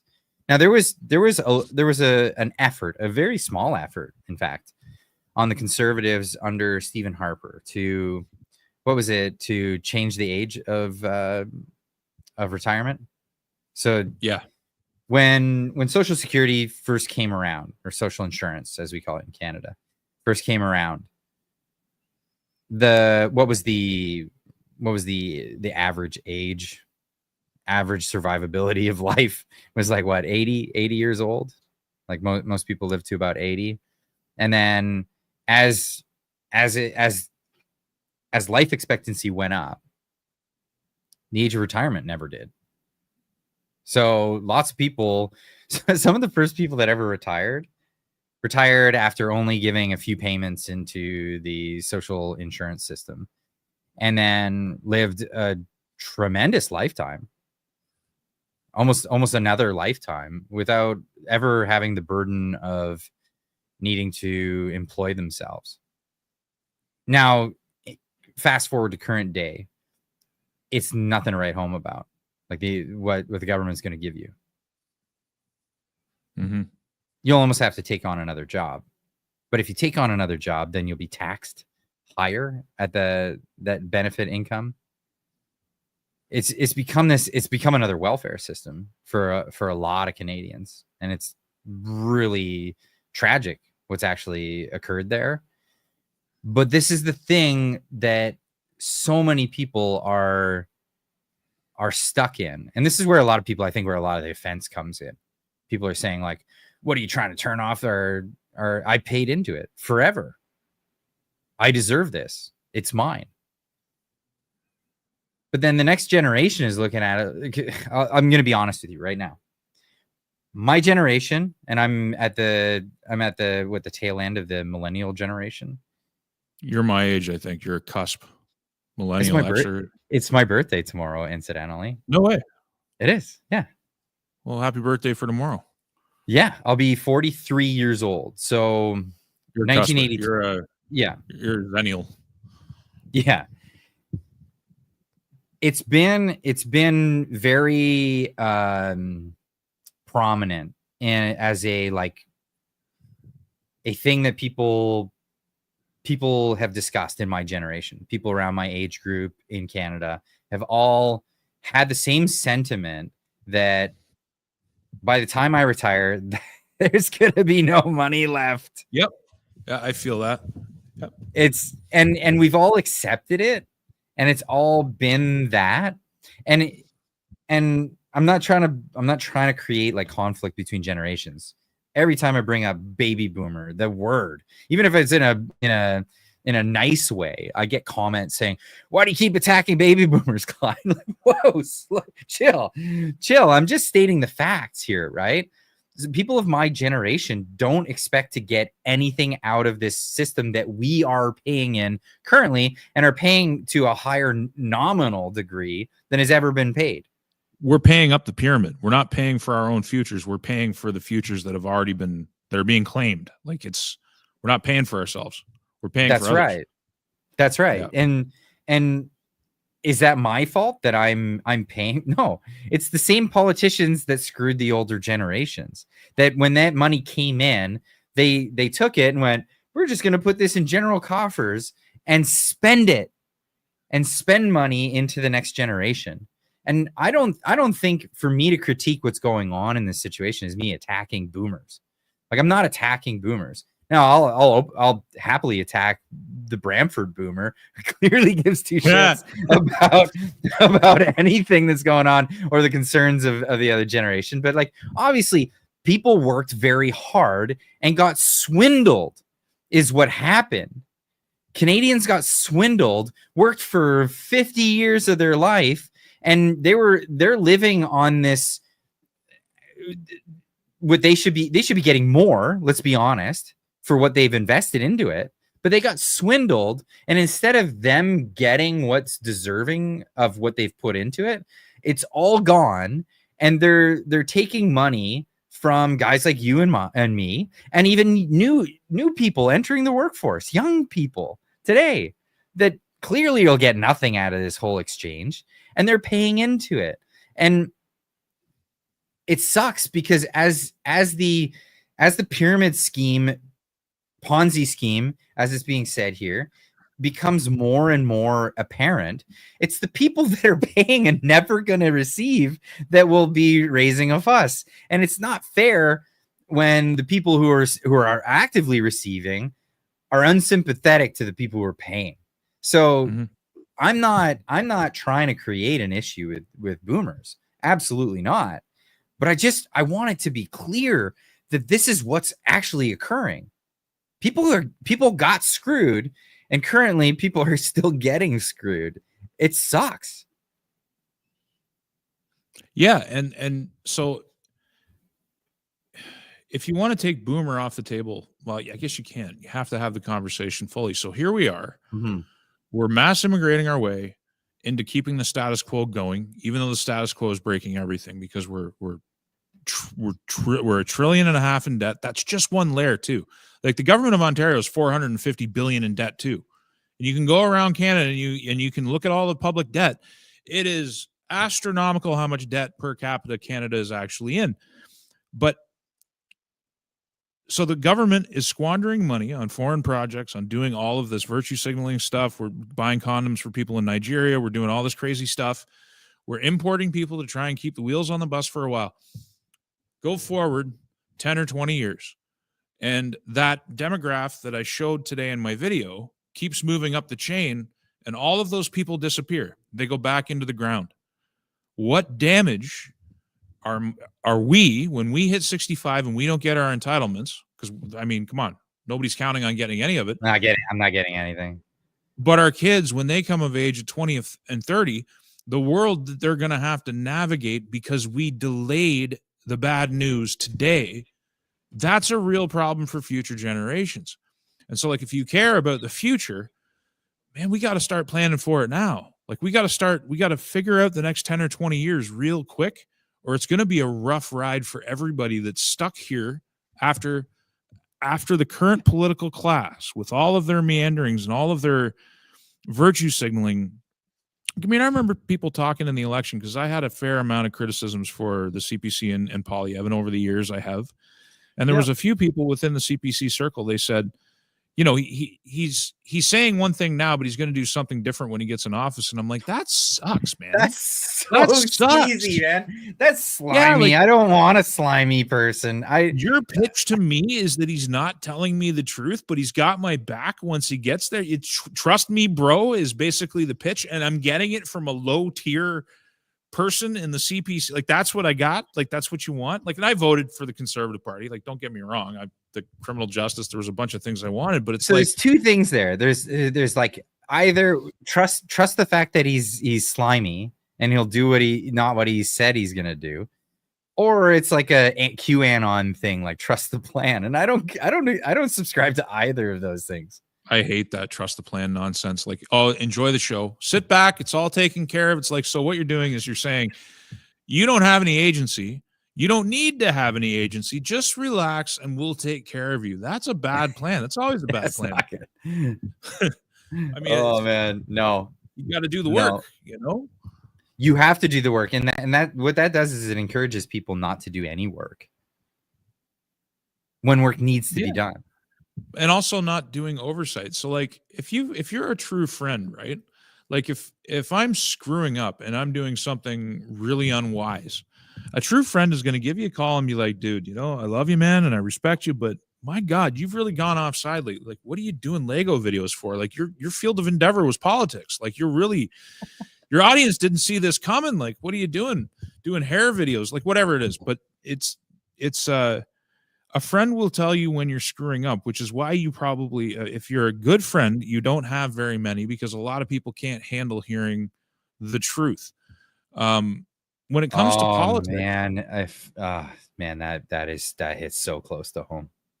Yeah, man, I know it does, because that's the state of things. And when it comes to politics, it's the same. Yeah, you can support, like, I'm not a card-carrying member of any party except the SAS party. I am now a member of the Saskatchewan party because I want to vote in the upcoming convention if I can be there, but which is in November. But whether you're a member of a party or you support a particular political team, you should always be critical. When the Conservatives came out and supported C5, I didn't rally around that. I thought it sucked. No, I spoke out against it immediately, and I had a lot of people grill me on my stance on that. I think it's a terrible look. I think it's a terrible bill. I think it concentrates power in the worst people's hands. And I think there's an argument that the Conservatives will be able to take advantage of it once they get there. It's like, well, you're assuming for one thing that they'll get there. There's no guarantee. And Yeah. second of all, I don't want the federal government of any kind having that kind of power, because my hope now is with the provinces and provincial autonomy. Like, and you want to deny that. You want to take that away. That's part of the federation. The provinces are supposed to be very independent, and they're not even promising anything firm. There's no terra firma. It's like, trust me, bro, give me the power and I'll look after you when you're done. I think that's a terrible arrangement. I think it's a bad look. But anyway, the point is, you should be critical of the people you like, especially in politics. Like, and people say, well, you shouldn't air your concerns publicly about politicians. It's like, what? It's politics. You should be public about it. It's the town square. This isn't like two bros talking about, how they got offended at the bar last night. Like, you take that private. You know what I mean? Like, you should be talking. You should have public conversations. I love how these conversations go, because you get this stuff. So Vinny saying Clyde sounds like a true millennial, tends to blame white people, gives excuses to everyone else. And Frank, well, it's your fault. White people didn't have enough babies. Bullshit on both. Frank, really surprised us. What are you even talking about, dude? That's not even cohesive English. Like, put together better sentences and get back to us. Not only that, like, geez, what does that even mean? How much of the conversation are you paying attention to have a take like that? Like, this is clearly not what we're saying at all. Not at all. Not at all. And like, forgive me. I'm sorry. I'll bring it down a little bit. But I encountered so much of this today in my inbox. Oh, there's my tons, man. Section. You and me both, man, over the past week, it's just incredible. It's like, where did you get this take from? Yeah. Like, what did we just talk about for the last hour and a half? The problems of mass immigration. Like, we're right there. We're on the same page. Like, I used to say this to libertarians. It's like, we're on the same page on a lot of things. We can go a long way together before we have to have a knife fight over the differences. Okay. Can we do some stuff together? Cool. First, and then we'll kill each other off at the end. Like, this perfectionism gets nobody anywhere. And it's not even what we're saying. It doesn't even accurately represent the points we're trying to make. That's what bothers me about it. Yeah. So like, half the time when I'm listening to comments, like on Twitter, or you get into the comment section and people, it always reminds me of the Kathy Newman interview with Jordan Peterson. So what you're saying is, and then a complete misrepresentation of like the things that you just said. So it makes me wonder, like, are we bad communicators? Like, obviously, maybe. Like, maybe. Yeah, that's a possibility. Like, I always try to introspectively look, like, oh, am I communicating in a very bad way where it just like it doesn't get across? But at the same time, don't ask yourself once a day if you're actually stupid. Then there's a good chance you might not be stupid if you're asking yourself constantly if you might in fact be stupid.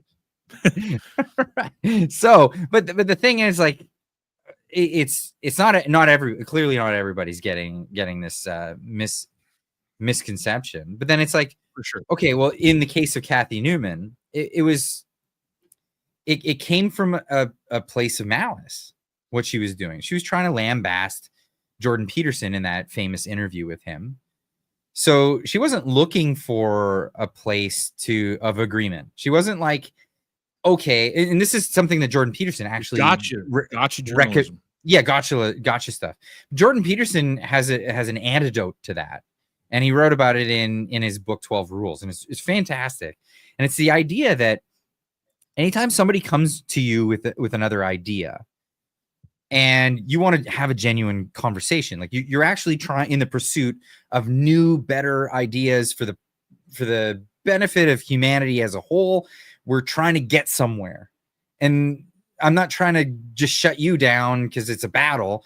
We're trying to get somewhere new, and if possible, that would be a great thing if you came up with an idea and it blew my mind, and now I'm on board with you. You know what I mean? So even if I disagree with you entirely, I want to understand where you're coming from. And this is the exercise. If somebody says something and now it's my turn to rebut what they're saying. So my rebuttal will start with something along the lines of a quick estimation of what it is that they presented. And then at least some sort of feedback back from them that I understood it, and that now I'm actually critiquing what it was that they said, not from like a sophistry standpoint, but from the standpoint of like, no, I'm representing you correctly. Is that correct? You know, I think that's a genuine way of engaging in this kind of dialogue, rather than, so what you're saying is, and then a straw man. And I get that so much too. Like I seen so much of it today. It was getting me really keyed up, because it's like people were saying I said things that I didn't actually say. And it's like, you guys have been viewing my stuff for weeks, at the very least months. And you know, that's not what I say, and I didn't say it in this video, but now you're saying that I said something that I didn't say because you're upset about like, I don't even know what you're upset about. You're not representing me properly in your response. So it's, whataboutism, or what you're saying is, and I think there's a level that you can infer where you can infer a sequence of consequences based on someone's viewpoint. So like, if I say something, you can infer consequences from that. I think that's perfectly valid. But like, I had people say to me, they're just like, oh, so you're into mass immigration too? And I'm like, how did you get that out of today's bit? How did you get that? 40 minutes I talked, and you think I'm about mass immigration? I didn't support it once. I highlighted a demographic problem. I highlighted a shortage in the labor market. I highlighted the entitlements that we can't do. And I said, we need to come up with some kind of solution to this problem, because the politicians are botching the thing. And so we got to figure something out and maybe start building pressure towards, because we got 10 or 20 years to figure. Like I said, all this stuff, and you got out of it, oh, you're in favor of mass immigration and you just want to mass import East Indians. It's like, what am I doing here? Do I suck at talking? Like what? Like, and I know I don't. Because I said it. I know you don't. Talking, that's a separate issue. If I suck at talking, that's a separate issue. I didn't say the things you say I said, and I got it so many times today. I'm like, and from regular viewers, I'm like, WTF, man. So I like this. I'm gonna come clean about something here. I actually enjoy this. I enjoy having the dialogue that challenges people and challenges myself. It challenges people in the community, maybe gets people mad at me. I don't care. Like, if somebody gets mad at me, I'm not particularly upset about that. I like pushing buttons because I like exploring new ideas. I don't want to be in a echo chamber. I don't want to be where everybody's always agreeing with me and everybody's always with you on the same page. I want to be in that place, but I'll tell you what, it's challenging. It's challenging. Well, it wears on you, and you can't have it all the time. You're a content creator, man, and I know you know this. You know when you're making a video that's stepping outside the safety of the shark cage. And like, I kind of knew it the way yesterday's video went. I'm like, I woke up this morning, I made this video, and I'm like, this is going to define probably the next week to 2 weeks of my life. It's going to be this video. But this subject has got to be talked about. And there's going to be a lot of people who don't like it and don't like the things I have to say. But it's like, challenge me on the facts, man. Like, first off, tell me how the birth rate's not a problem. Explain that one to me, because that's a big one problem. Like, if it was at 1.7, it would be a problem. We're at 1.26. That's in 2023. I guarantee you it's only fallen further. And that's with bringing in 500,000 people a year who have higher birth rates overall. We're in a pickle, folks. And you got to explain that as a baseline, and then we can go into all the other things. That's all I want. It's just too much to ask for some, I guess. Yes, like ever, we both know who Yuri Bezmenov is. I talk about him quite a bit on the channel, and I will more in the future. Absolutely. I don't know if it pertains so much to this topic, but he did talk about the demoralization of society, and that's where it does pertain to this topic.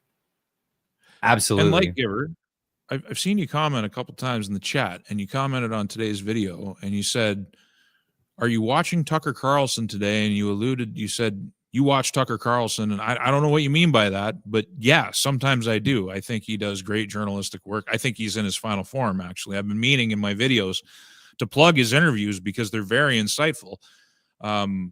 I mean, I haven't watched them all by any means, but yeah, I do watch them, but I'm not really sure what the implication is there. So clarify it. I'll watch the chat. I'll look Tucker's for that. got a lot of views. I like Tucker a lot, but there are certain points where I disagree with him. So, for example, he was still with Fox News. He had an interview with Ben Shapiro, I think it was Ben Shapiro, and the idea of like truckers coming in, being replaced by AI in the future came into question. And he said, no, I would do everything I can to thwart that so that we can employ truckers. But look at our situation now here in Canada.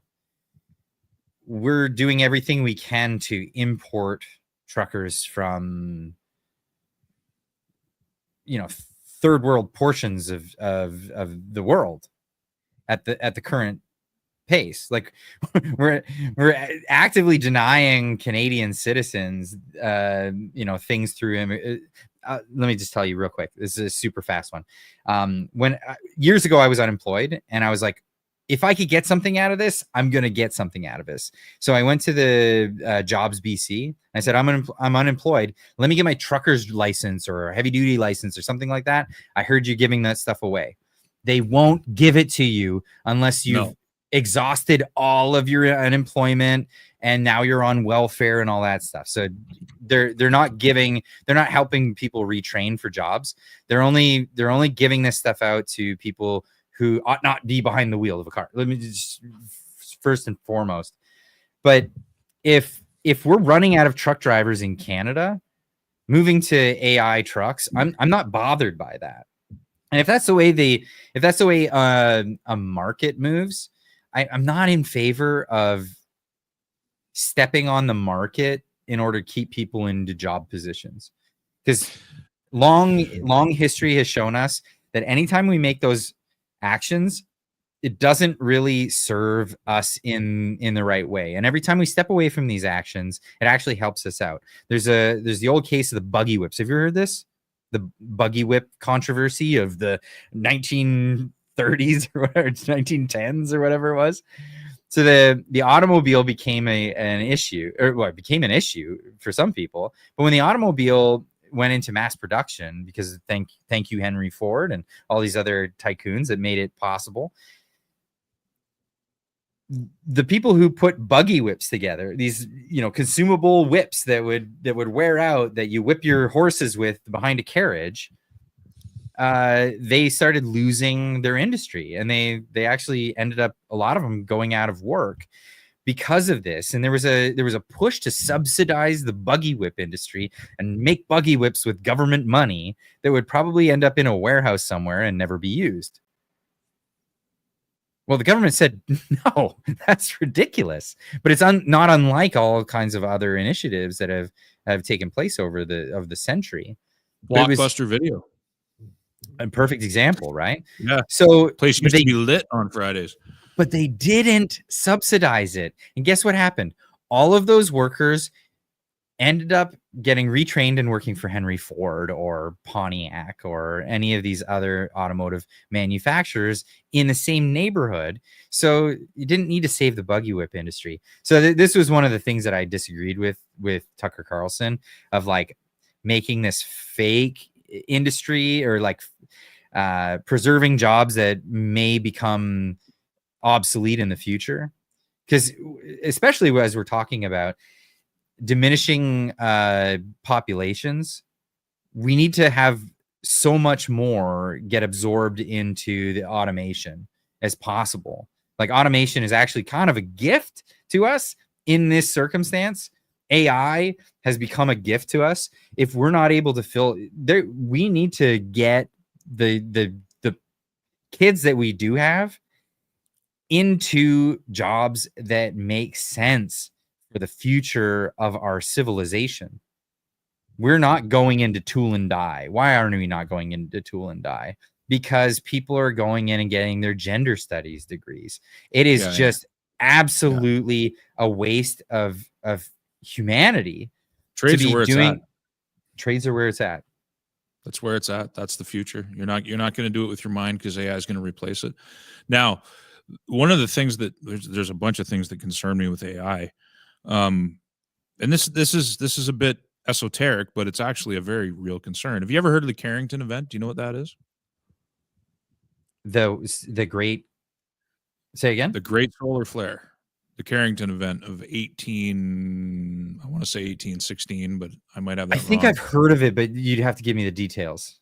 Basically, every so often, the sun spits out a flare that's really big, and it creates all of these electromagnetic problems. They had telegraph lines catching on fire and stuff blowing up even back then, even though they had very limited electronic capacity. It's inevitable that we get another one of those. And when we do, Yes, the side of the planet that gets hit is going to be wiped out. The electric grid is gone, right? One of the big concerns I have with AI, I actually covered this in a recent video. I don't know if you saw the one where I was talking about how they're actually starting, because now we have a few years worth of data. They're looking at students who heavily use AI and finding that their brain capacity has gone way down. Their cognitive ability, because they're leaning on it. They're not using it as a tool. They're using it as a like. So we have to. This is that resilience thing, right? If we get too dependent on it, we forget how to think. We forget how to process information, ask questions, use it as a tool. And I've always had this concern because our electric grid's not hardened. The more we automate and the more we move towards that, if you had a situation where you had a flare, it's going to happen one day, and it wipes out the power grid. And this, like I said, it's esoteric, but how do you ensure that humans have the capacity to remember how to do things by hand, how to do the work and how to do the processing, right? Like, I'm a big user of electronics. I don't want to go back to candles. Like you can do an interesting study of the price of light. So like how much an hour's worth of reading light used to cost 100 years ago, 200 years ago, 300 years ago, 400 years ago. The cost now is infinitesimally small compared to the cost of a candle. Yeah, these are all good things. I don't want to like stop progress, but it's like that dependence is it's kind of a scary thing to me, especially when you combine it with you're looking at the younger minds, you're looking at the students, and they're using AI as an absolute predictor of truth, and they're using it to cut corners and get around, and they're not practicing cognition, if that makes sense. It's like there's some kind have you seen the have you seen the podcast with Joe Rogan and what's his name? Graham? Somebody maybe in the chat could tell me what his full name is. But he talks about lost civilization. Graham Hancock. There you go. Graham Hancock. Read them all. Yeah. So he talks about a cataclysm that takes place. Similarly to what you're talking about. That would take everything out. And even if sorry, go ahead. So what he gets at was what he believes that things like what took place at Göbekli Tepe in Turkey and all these other sites around the world where they have hieroglyphs of the beginning of their civilization starts with people coming from a faraway place, carrying bags and giving them the knowledge of like how to do things. It coincides with like that whole idea that this is what he puts forward, is that with our current skills in civilization, we wouldn't be able to function. Thank you so much. We wouldn't be able to function without any of this stuff. Like if we were to go back to hunter-gatherer, like we're all cooked. Most of us are totally cooked. We're killing each other for food. That's the scary part. Like in a very short amount of time, we're killing each other for food. Yeah, I mean, just like look at what happened to Venezuela. And I always share this. New Orleans during Katrina.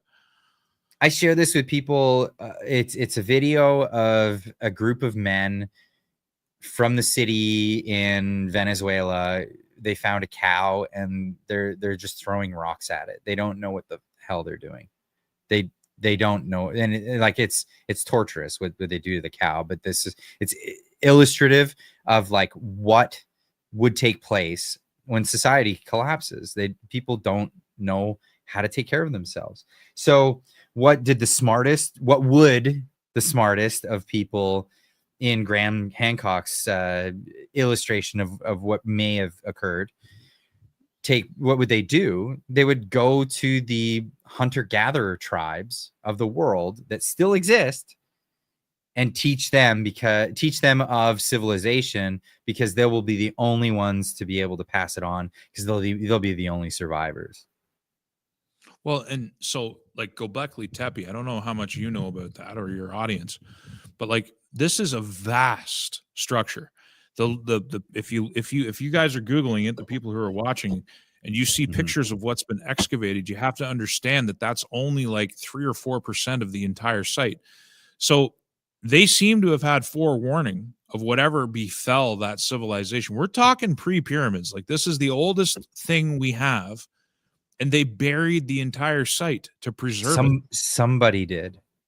Yeah, somebody buried it. And it's like, not the like only thousands of years after it was there. And it's this happened we worldwide. Don't know why. There was, so we tend to think of pyramids like Egypt. We tend to think of the pyramids there. There was a worldwide pyramid building civilization. They built them in India. They built them in South America. They built them in Egypt. They built different styles, but they all built pyramids all over the world. There was a global civilization. If you go under 30 feet of water in the ocean, you find whole cities that are underneath that water. You see the evidence in the grid patterns because they date from a time when the ice age was in full swing and water levels were lower. We had high global civilization before, and it disappeared so thoroughly. All we've got is the stone remnants, and that stuff is fascinating to me. Nobody knows what went on, but we have a bunch of myths that attempt to preserve, I think anyway, through story and narrative, because that's the best transmission. Like if you don't have high technology, your best transmission of ideas is story and narrative. And Hancock talks about this. Peterson talks about this in his quintessential work, Maps of Meaning. Like everybody thinks about 12 rules for life and then other rules, but Maps of Meaning is such it's a hard one to wrap your brain around. Like you got 12 rules was like a real, it was like the pre-read to that, because he goes so much into the biblical reference to almost everything. It's unbelievable. I wanted to say we are very good at building pyramids in our current iteration of society. They're just financial pyramids. That's all there. Well, and then there's another one. I don't know if your audience is into this at all, but Randall Carlson. He is, I mean, the work that he's done along with Robert Schoch has more or less proven that our idea of the creation of the features of our landscape, which we talk about slow glacial retreat and all these like really slow things, that there was actually these catastrophic floods that occurred because as the ice sheet was melting, there was these vast pools of water that gathered on top, and then eventually the ice walls broke and that water just spilled out and carved the Grand Canyon in a day. And this is like mainstream stuff now that people aren't aware of. It's rewriting all of history. It's fascinating stuff. And like, I look at Randall Carlson's channel and I'm like, I could probably get an interview with that guy because there's not that many people watching him. It's like, why? It's fascinating to me. I don't even ever get a chance to talk about this stuff. Are we talking about the amazing Randall, or is that a different Randall? Randall Carlson. He's a bearded, long-haired, I like him already, geologist. He's a big guy. Oh, I know the guy in Midwest accent. He's been on Joe Rogan a few times. Yeah, he goes, he usually teams up with Hancock, but like if you can just get him alone talking, the man is just a fount of wisdom. But like everything they talk about makes perfect sense, perfect geological sense in every single way. Because Hancock used to think it was a meteor that fragmented and came down and did all this stuff. And then that's where he started in his original books, and then had to update his worldview as he went along, because people, good people anyway, update their worldview as facts come in. You abandon your previous notions and you adopt new notions because change is natural. Oh, does he no longer believe in a comet that struck Greenland or something along those lines? I don't know if he's entirely abandoned the concept. Maybe he hasn't, but like, I thought there was like evidence supporting that now. Like, there's been satellite and core sample evidence that actually shows that there's a crater that dates back to about 13,000 years, sort of thing. Well, there you go. You're teaching me something right there. But I mean, it could be a combination of multiple things. There could have been a meteor strike at the same time as the ice age was ending because the climate was shifting. Both things could have happened concurrently, right? And it seems to be something that happens on a regular, ongoing basis. Something wiped out the pyramid builders, and it had to be big because it was a global civilization. It wasn't, they didn't, not every people in widely disparate places that weren't in communication didn't just start building pyramids at the same time. The amount of, like, if you look at the pyramids and the engineering that goes into them, the amount of surplus labor that you have to generate is impossible for a hunter-gatherer society. Like, you look at Göbekli Tepe and the scale of that, they had to have massive amounts of surplus labor, which means they had surplus food, which means they weren't hunter-gatherers. They were civilized. That's it. Case closed. So, you know, and then you get Zari Hawass.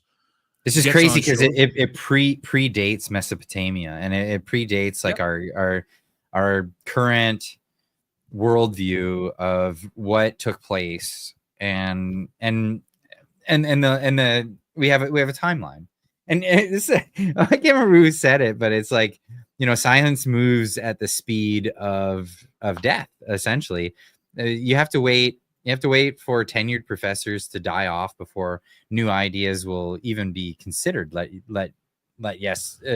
Yet less being adopted in the academia, right?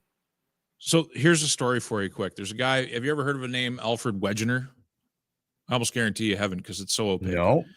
This is the founder of plate tectonic theory. So we know now that earthquakes are caused by tectonic boundaries. We know that. Everybody accepts that. Excuse me. Everybody accepts that as fact.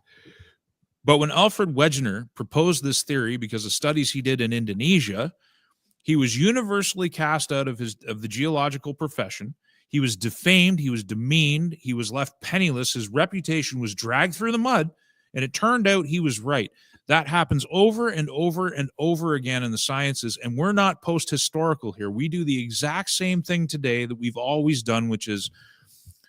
it was the same thing with the guy who who came up with the idea of the dinosaurs dying off because of a meteor.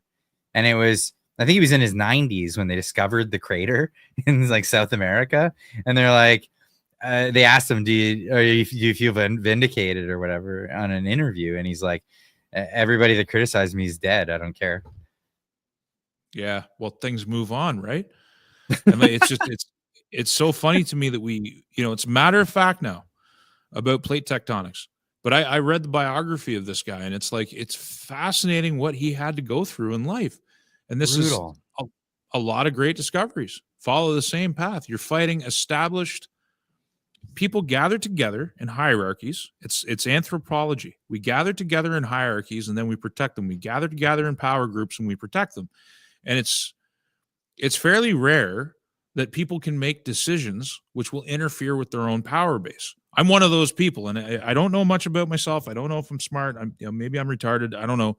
But I have demonstrated in my life that I can make decisions that hurt me because they benefit a common group.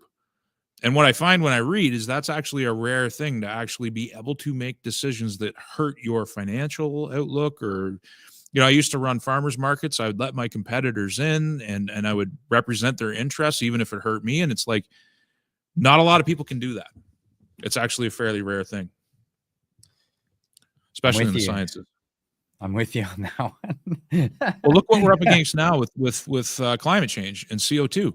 There's a huge push right now to revise that, because even the IPC itself does not preach the doom and gloom that the media and the, what would you call it, the rock star scientists, the doom and gloom that they preach, the Michael Manns of the world, doesn't exist in the IPCC reports.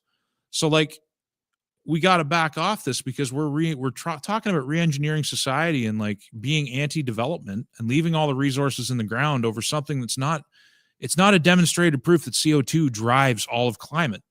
The climate's been variable forever. The Romans were brought down because of the climate change. You know, I'll stop. Go ahead. Sorry. Let's just have a look at the weather. We'll take a little quick break here. I can't see the forecast through the propaganda filter. This is Calgary apparently right now. That's ridiculous. Big thanks to Jack for posting this. Man, There's no green. Like, what are you looking at?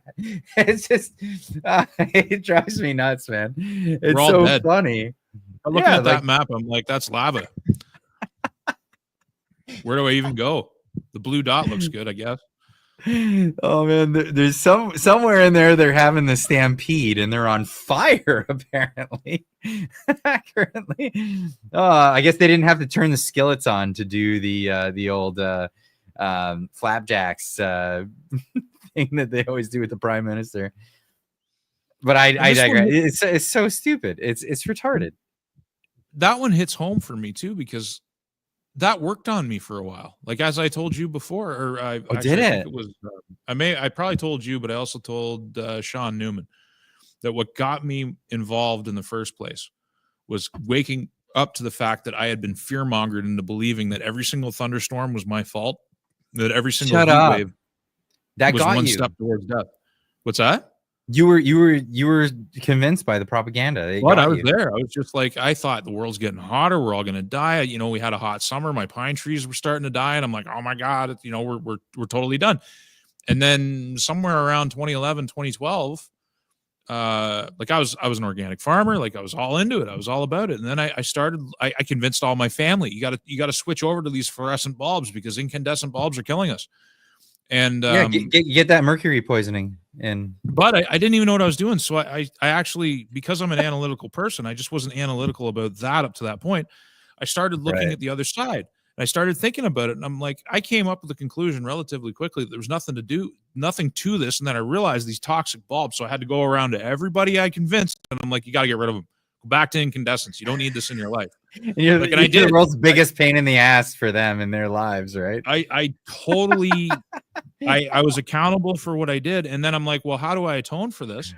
And so I started joining these big Facebook groups, like with hundreds of thousands of people that were dedicated to the fight against climate change. And I just debated, because back then we had speech, and I used science and I used data. And I was taking members out of there by the 1,000 a week. Like I was just destroying them. And they let me for so long just run free. And then eventually they got around to banning me, because back then people would debate. You would have argument. You would be able to convince people before they just auto-banned you.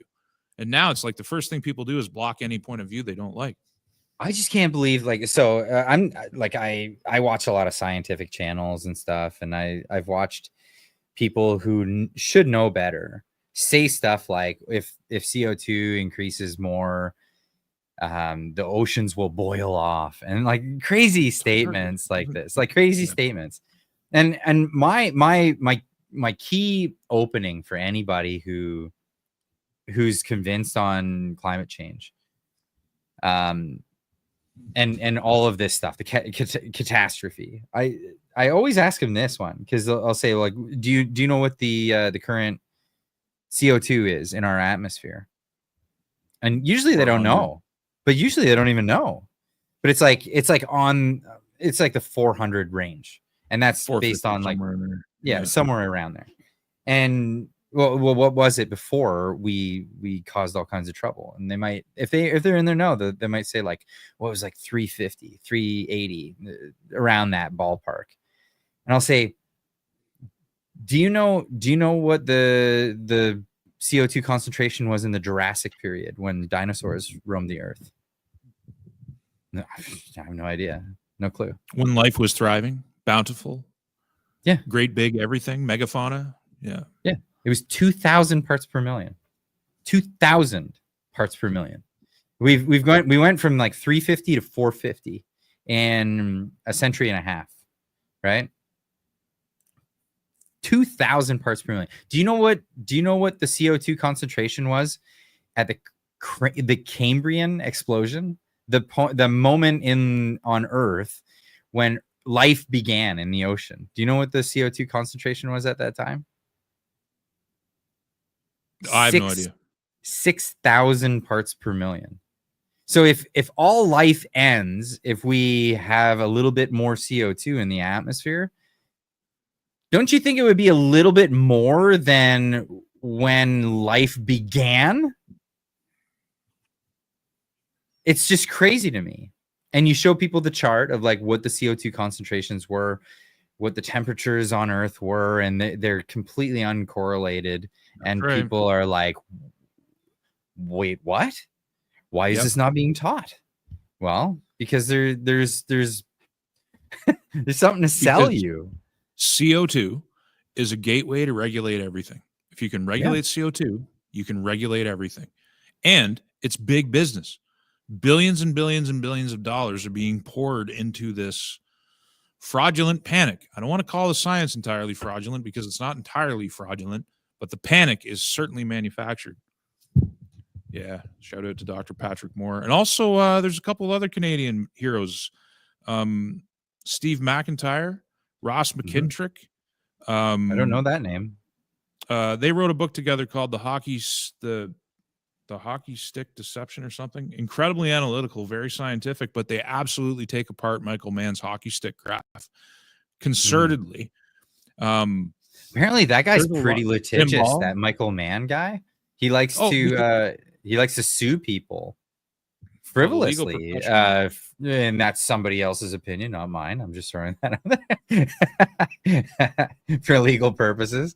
I've heard I've heard that opinion. I've heard that opinion. Legal disclaimer. Of course. Some say, yeah. That's just that being that litigious tends to be a way to get people to not mention your name, apparently. And that's how that goes. But yeah, apparently he's from what I've gathered of other people's opinions, he tends to be quite litigious and sue people. I think he was the one. Was he the one who sued? And I'm drawing a blank on him now. Is it Stein?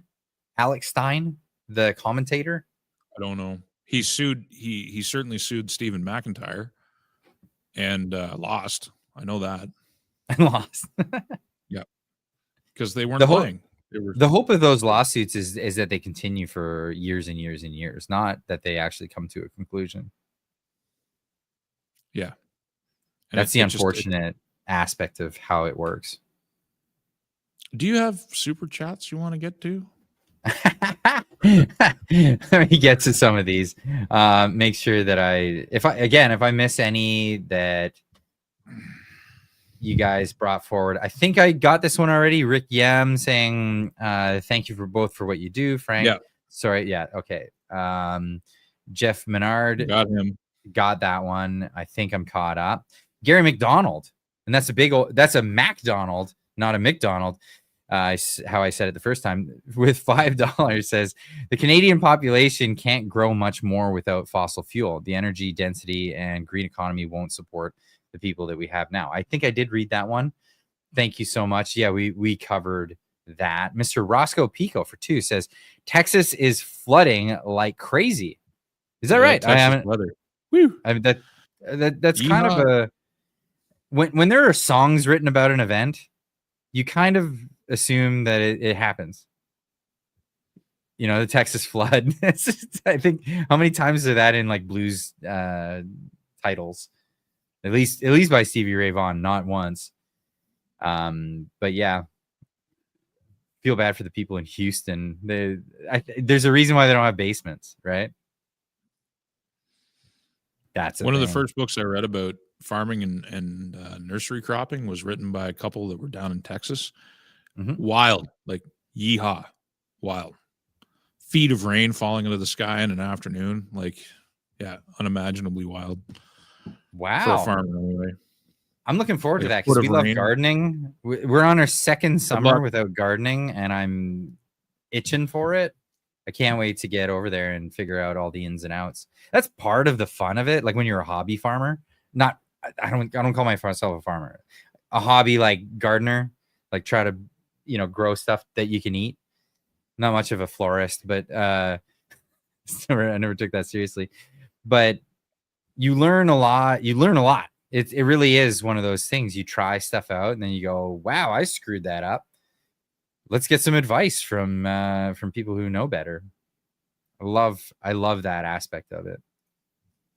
Trish Prue, member for 32 months. Thank you so much, Trish.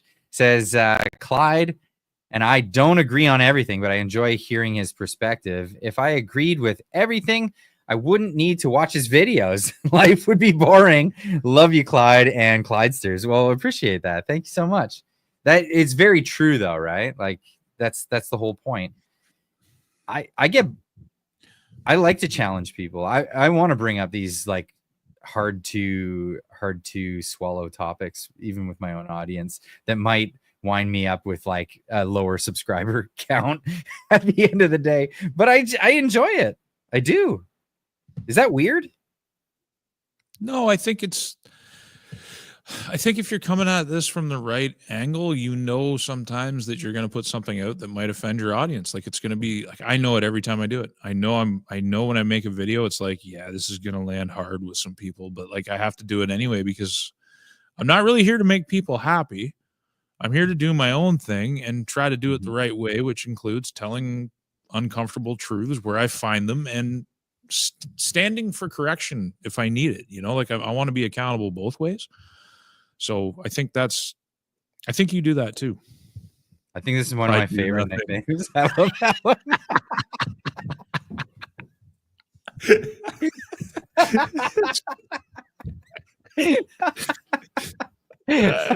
Yeah, it's my favorite too. Clyde do nothing with the capitals too, so you know. So it's official. There's no space. That's trademark. TM. Clyde do nothing. TM. Oh, I love it. I love this stuff. Jeffrey Drake for gifting 5 memberships to the channel. Thank you so much, Jeffrey. I really appreciate that.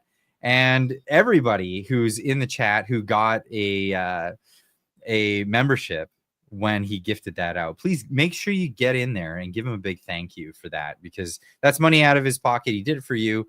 He did it for the channel. He did it for the community. So it's a right move in the right direction. Really appreciate it. Thank you so much. Trish Brew for another $2.79 says, baby boomers caused this crap and I'm a boomer. I am a boomer. She's a class trader. So yeah, what are the terms? Trade. So I'm a trader to Canada because I'm deciding to move out of Canada. I'm a race trader because I married out of my race. What are all the traders? The different you're a generation trader. Yeah, there you go. Yeah, you're a generation trader, Trish. Of course, we're kidding. Of course, love you, Trish. Yeah. Of course. Hopefully you have time to join the Discord later. We'll both probably be in there. Will you be available for that? Oh yeah, I'll be in there. Yeah. Oh, okay. Sure. Yeah. Join. One of the mods will put in a link in the chat so you can come in and join us in a live chat after this, so we can hear your voices. Julie Mora for $13.99 says, "Hi Frank, hi Clyde with 2 hearts. Thank you both for what you do for Canada." Thank you. Really appreciate that. Julie is one of the sweetest people. She used to make content and she went through a lot. The online world, the internet space is way harsher on women than they are men. Why is the that? Stuff women, I don't know. They white knight women too at the same time. So they like it's equally like they'll prop them up and then tear them down at the same veracity. I consider myself to be a fairly chivalrous person, and it's beyond my conception. I don't know why, but she went through the mill and she ended up she had to back off. No way. But she's been around since, man, I remember her in 2018, 2017 back then. Really? Yeah. It's good to, I don't know if she's still here, but it's just awesome to see her pop up. Her avatar is always so signature. Julie, come chat with us if you want to chat with us. Yeah, come to Discord. We'll get if you want, we'll get your career on YouTube happening again. We'll make it happen. If you want to be able to just like brush off because we're having fun with it tonight, brushing off the comments. Oh, I do nothing.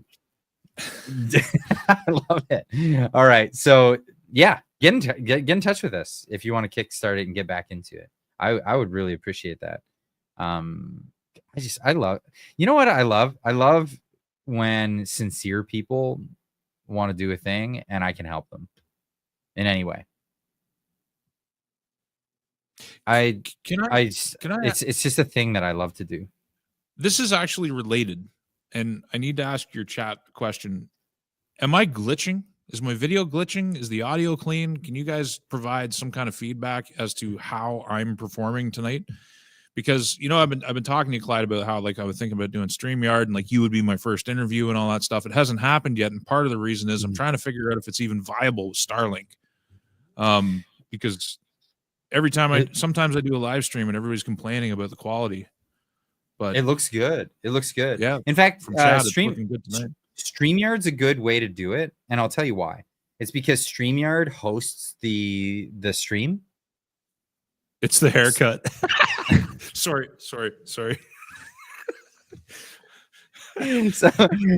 StreamYard hosts the stream, so you're not the one hosting it. All you're doing is putting your video feed up to StreamYard, so it can go in at a lower bit rate, or they can optimize the bit rate, and that's why StreamYard's a good service. That's why I like to use it.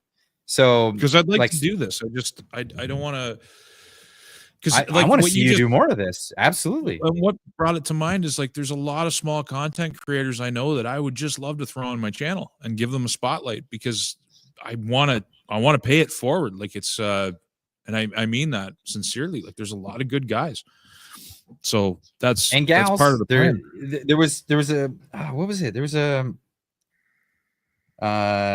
lovely lady today. I just got to go through my history real quick. What's her channel name? The Freedom Pines. It's all one word. The Freedom Pines.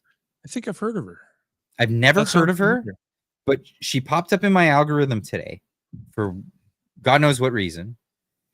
And she mentioned in her video that she hasn't been favored in the algorithm. So I commented on her video and said, well, it popped up in my algorithm today. So, like, that's kind of a, you know, and congrats. And then I subbed.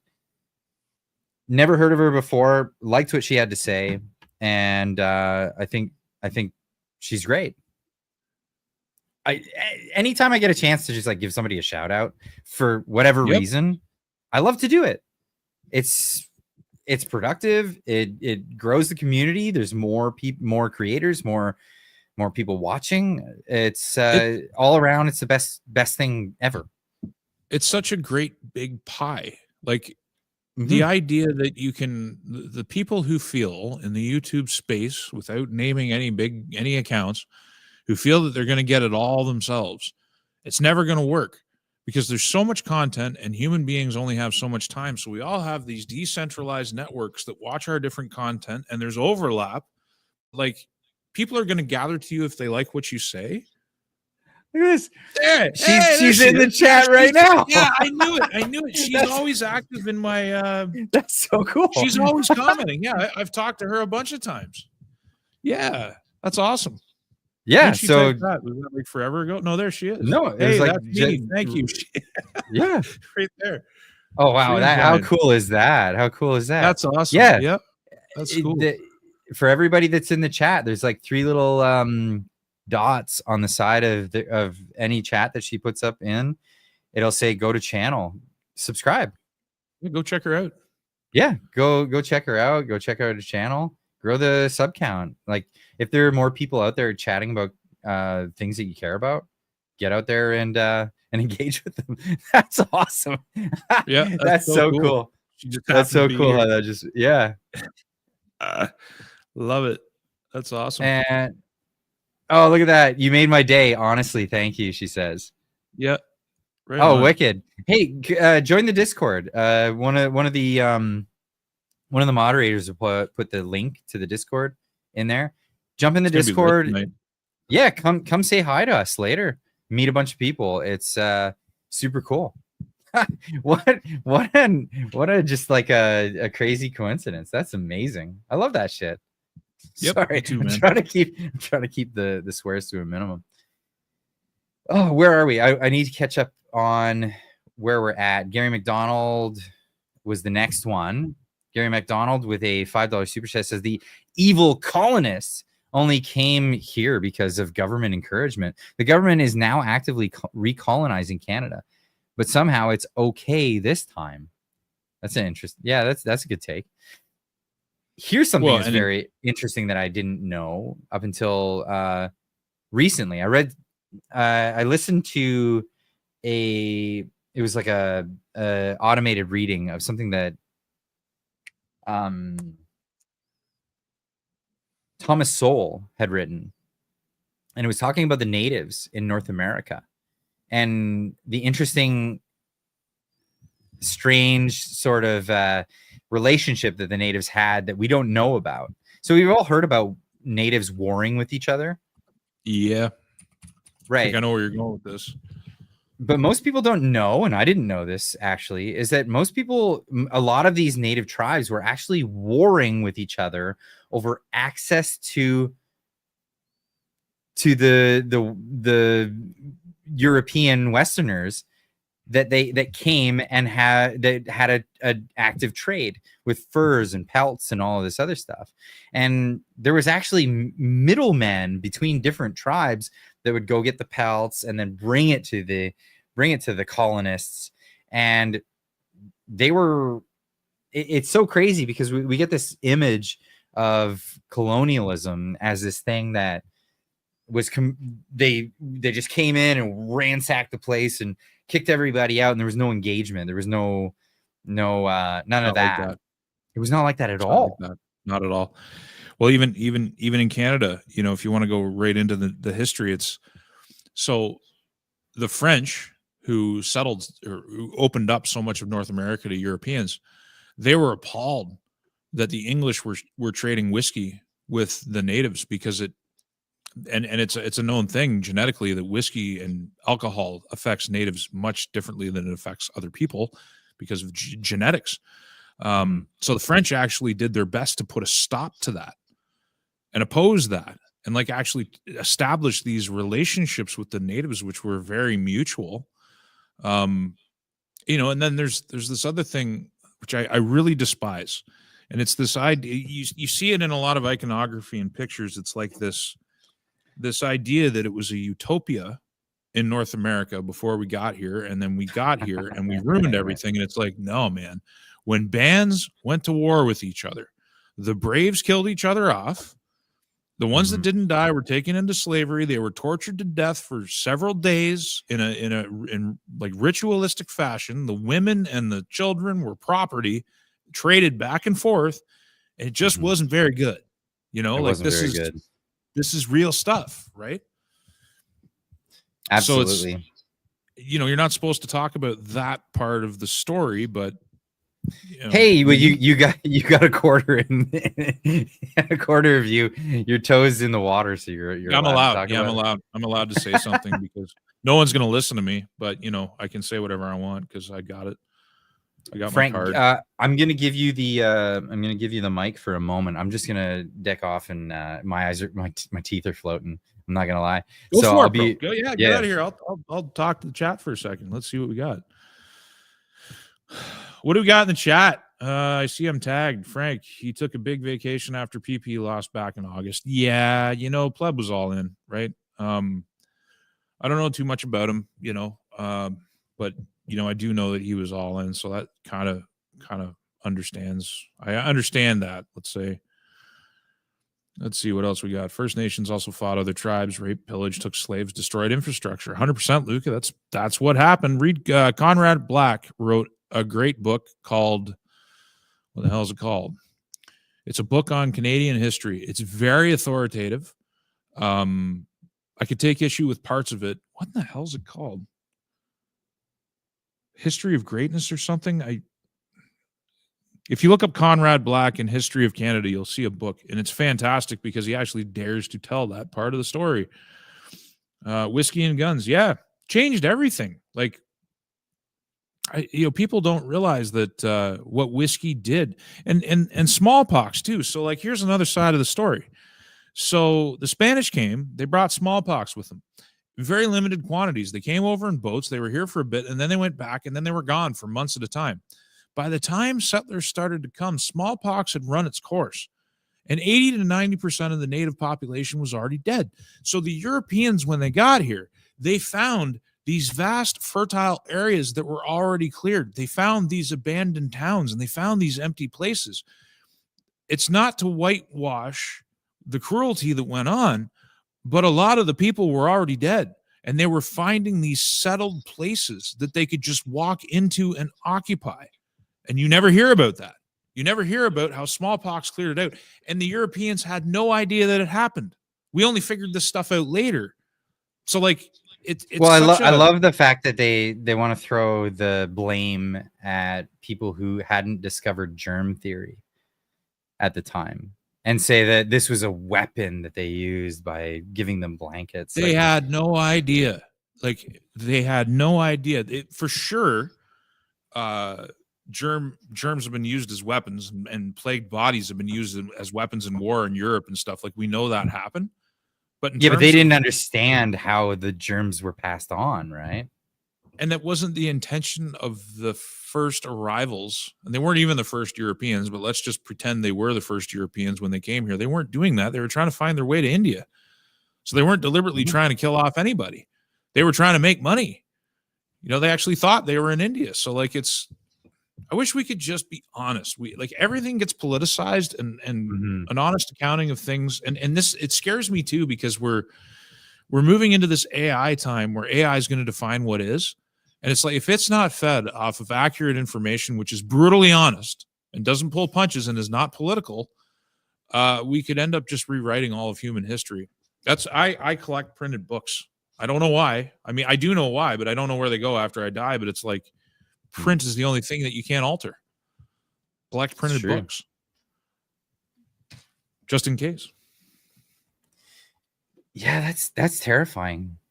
The future. You just got me on the AI thought there. But, like, okay, so we're considering, you know, when is the singularity going to happen? And some people are pontificating that we're just right at the cusp of it. And the singularity being the idea that an AI organism could become more intelligent than all of humanity. I don't know how you would quotient that. Like, IQ doesn't work the same for AI than it would for a human being or human brain. So it'll never be human. It'll mimic, as it does already, the language models, which is what they are. They're really advanced language models. They mimic humans, but they can't replace humans. And, like, cognition, can artificial intelligence actually have cognition? I guess I don't know the answer. It's hard for me to imagine emotion coming out of a computer that isn't programmed or faked or imitated. But that's the thing. You know? So, like, if all the data that a AI has on human history is given forward, right? And we can see through the BS, don't you think an AI would see through the BS? Maybe. It's I don't know how to speculate on that, because it's never been done before, right? So, like, there's a lot of people who are a lot smarter than me who are racing against time to create the first AI that actually solves problems that humanity hasn't solved yet, that can actually propagate its own intelligence without a human programming it and leading it along, right? And, you know, once we get to that point, man, it could go to, I mean, it could either just be a big dud, or it could be this self-sustaining cycle that just, it goes to places that we could have never imagined, and it happens fast, where it takes over everything. I don't know which way it's going to go. Well, there are some people that are hoping that the AI can become their new god. I think at the end of the day, some people are trying to create that. It's data centers. It's all data centers. So, like, there's a human. So even if AI can replicate itself, if it can create the chips and it can process all the materials and it can do all these miraculous things to sustain itself, at the end of the day, it's just data centers, right? So can a data center have consciousness, or is it artificial consciousness as a derivative of programming? I mean, the interesting thing comes in is when AI starts programming itself. If you give it the power to edit its own routines, I think that's dangerous AF. It's already got that. It's already got that. Yeah. So there was a study, for example. There was I can't remember where this came from, so don't try to cite me on it. But I did remember reading about this. Now, an AI was given access to the internet, and it was given a task. Can you defeat this are you a bot thing? You know those are you a bot? Yep. Can you click the thing on this? Yep. And tell them, click all the boxes that have the motorcycle in it or whatever. So it couldn't decipher it. And so the program has had access to what its thoughts were. So it's running these lines of code of like figuring out what to do next and how to problem solve this. And the AI looked at that problem and said, I can't solve this. What is the next step? Like, should I try to find a way to learn how to solve this? That would take a tremendous amount of resources I don't have.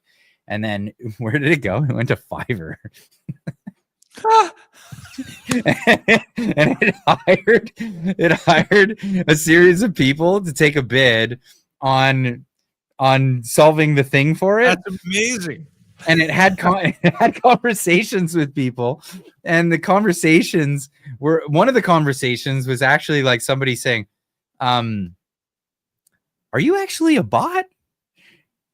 And it's in its own dialogue. It was like, here are the possibilities of like what kind of conversation piece I could say back to this person. What would have the best results? And it was like, no, I'm not a bot. Yes, I am a bot. And one of the things was, do I sound like a bot to you? And so it replied with that because it had the highest percentage chance of like actually being successful with that response. So it gave that response. Do I sound like a bot to you? And the guy's like, oh, okay, I was just checking, whatever. Here's the answer. Took his $5 and gave the bot the answer to the problem to get past the bot paywall or the bot interface. And it's just amazing. It's amazing that AI will figure its way around stuff in ways that we may not have expected. And the irony is, AI is going to put Fiverr out of business because nobody's going to want to pay a human anymore to make music. Nobody's going to pay a human anymore to do voiceovers.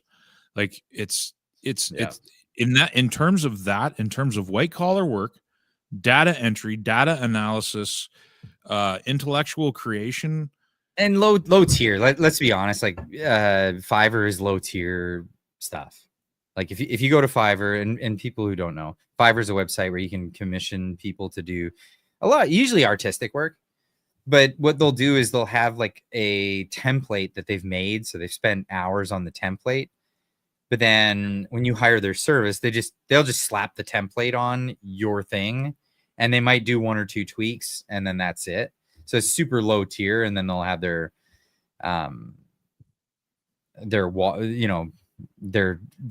give you some flavor to it or whatever. But it's a job. It's a job. It is what it is. Think about voiceover gigs. Think about audio. Those aren't low tier. That's pretty big. No, I know, but AI is going to replace them. They're gone. That's what I think.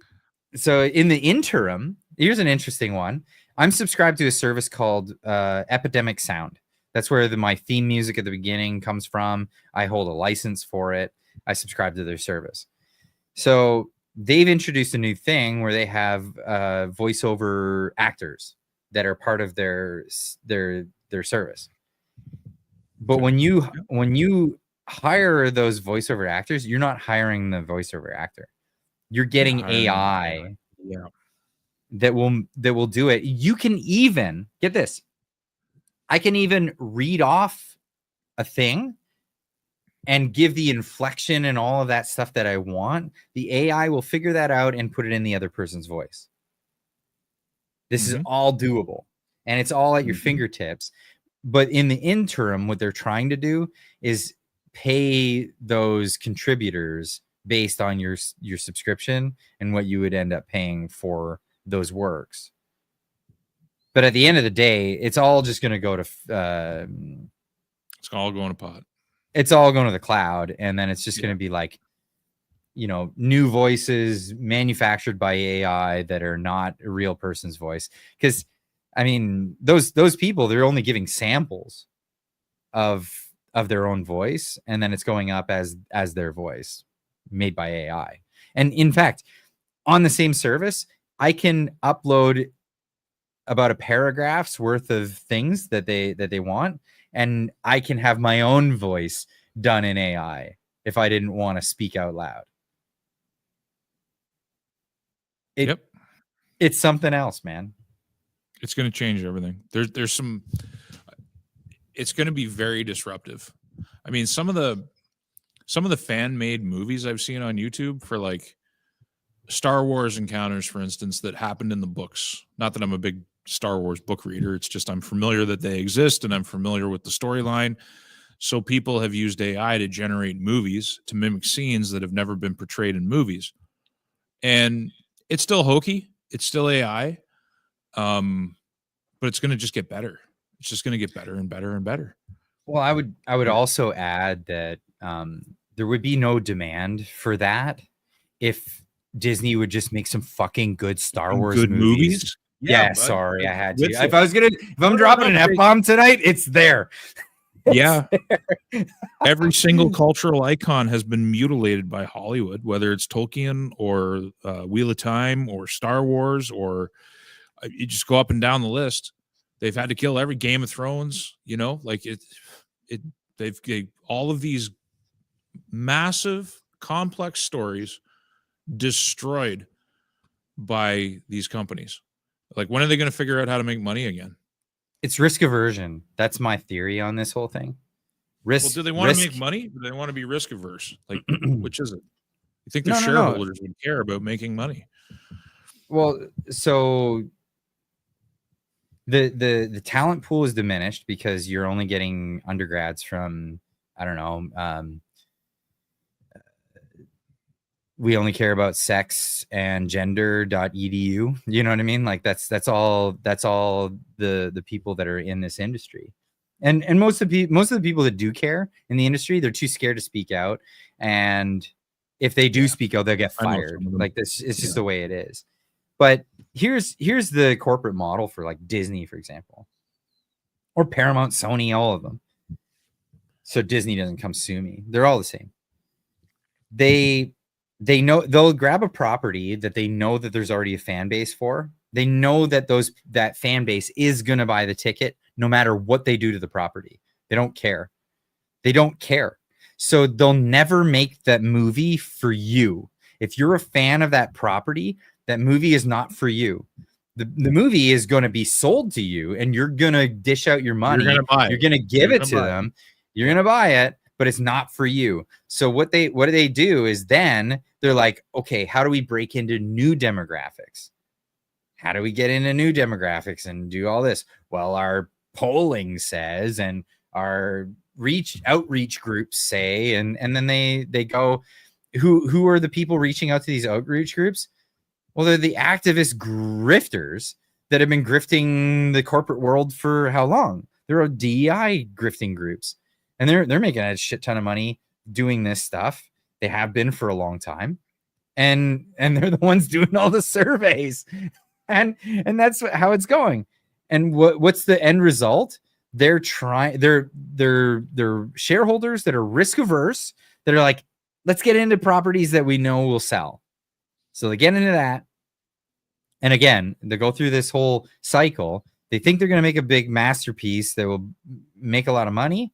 And then they'll just like they'll make some initial sales, and then they're still in profit territory. They're like, okay, cool, next project. They don't care. They don't care that they're destroying art. They don't care about art. In my estimate, they only care about the bottom line is just like, make it, pump it out, get it out. Who cares? I also feel there's an element of propaganda that goes along with it.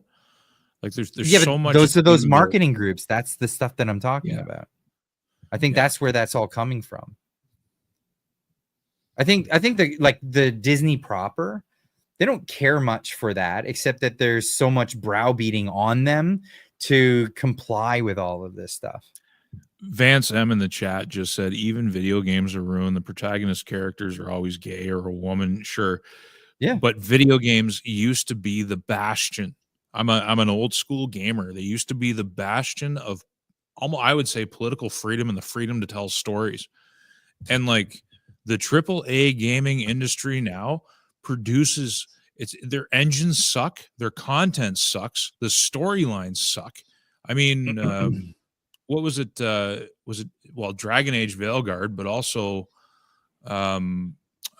Baldur's Gate 3. I mean, I don't know which one it was, but like I saw this clip and it's like they got this transgender character, and if you misgender them, they get offended, and it's this whole thing, and it's like, what are we doing? Like World of Warcraft had to have transgendered quest lines as part of their main theme, and I'm like, there's kids playing this. This is like a general rated game, and it's heavily propagandized with this stuff, and nobody wants to play it. Everybody's complaining about it.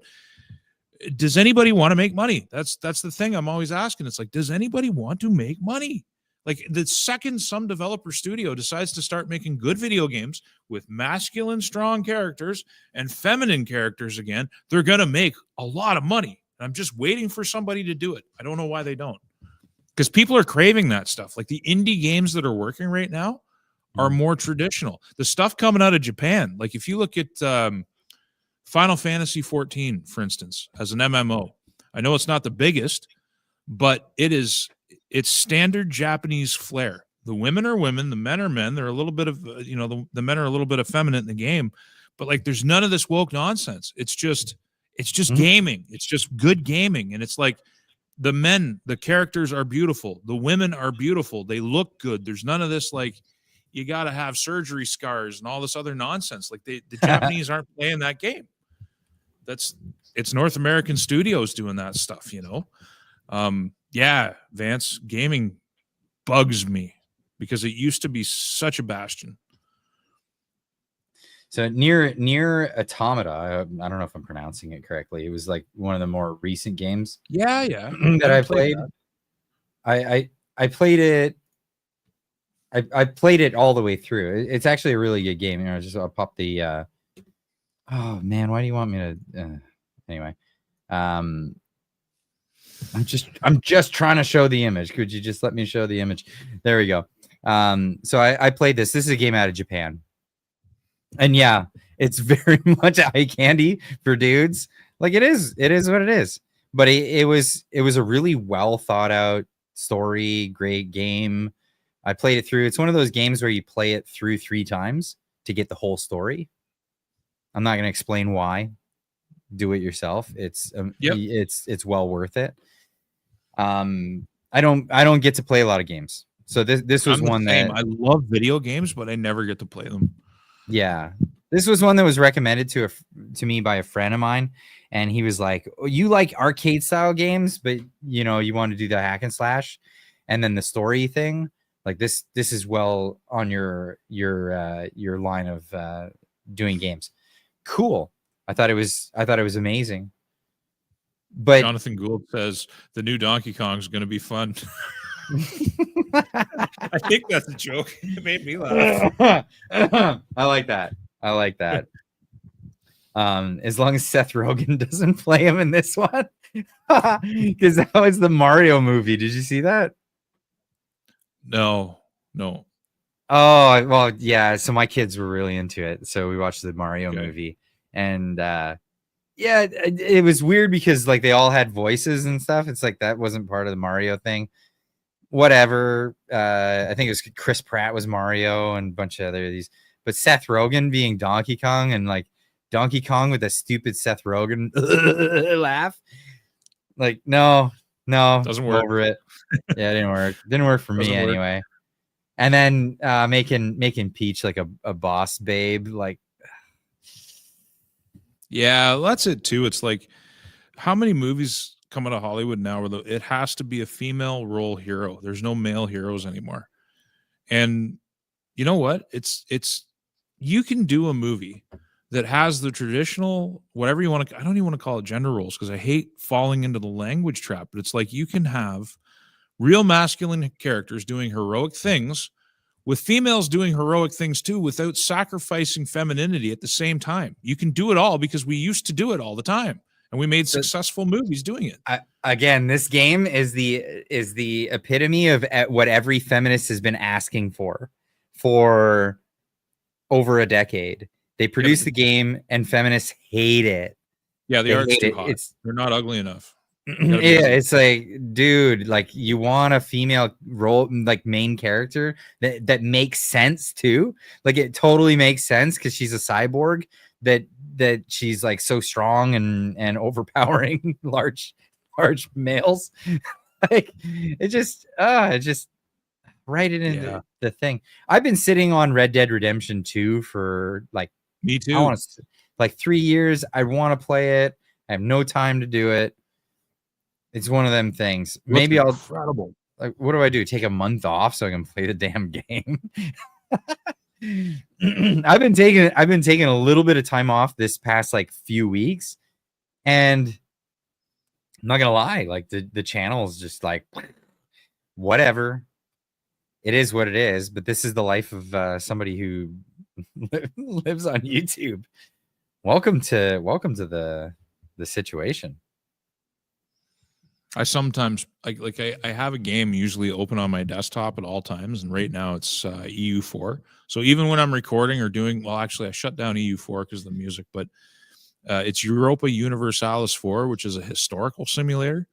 It's basically just a map painter. So like you pick any nation, you start at 1444, you pick any nation that was in existence in 1444 with all their various government forms and religions, and then you just see what happens over the next 400 years. Guiding that nation through history. Super cool stuff, but like it takes me weeks, like literally weeks to play through one game because I just don't have the time to sit there and play for 12 hours straight.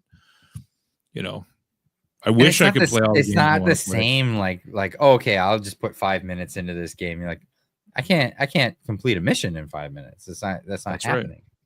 Yeah. So and then like rebuff where you were last at kind of thing. Yeah, it's too hard. The games these days are sophisticated and amazing. Like total props to the people who make games these days. People want 100-hour games.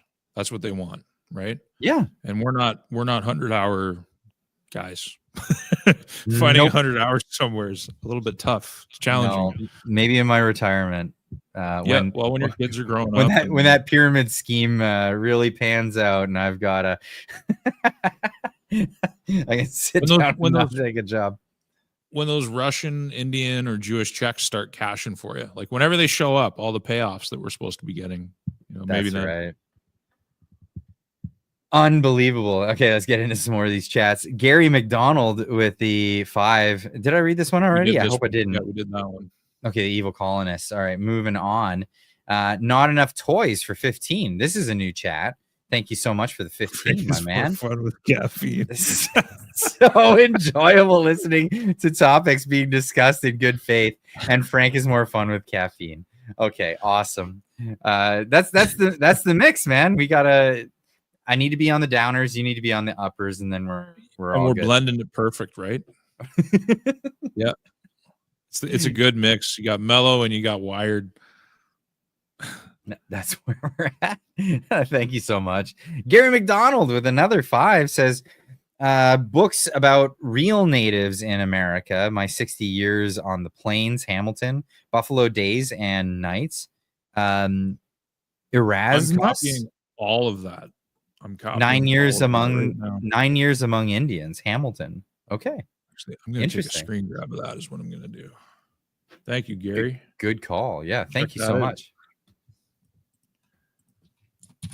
My awesome filing system, which is just hammering keys until I find a combination of keys I haven't already hammered into something. You don't even want to see the mess that I have. I never do. Oh, I name files, but then I'm like, oh, what did I name that? I just end up cycling through images all the time trying to find what I'm looking for, which isn't a great method of organization. I have this way of like I'll put a bunch of different folders together, and I'm like, okay, well, everything will be in that folder, and then that folder is like gigabytes. Yeah. And I'm like, okay, well, it's somewhere in that folder. Okay, cool. I'll find it one day. And then every once in a while I'll do a purge, and it's like I'll find it on the internet way sooner than I'll find it on my damn computer. That's true, eh? That's true. It's like just get rid of that. It's all gone. And that's usually how I roll. You know what, man?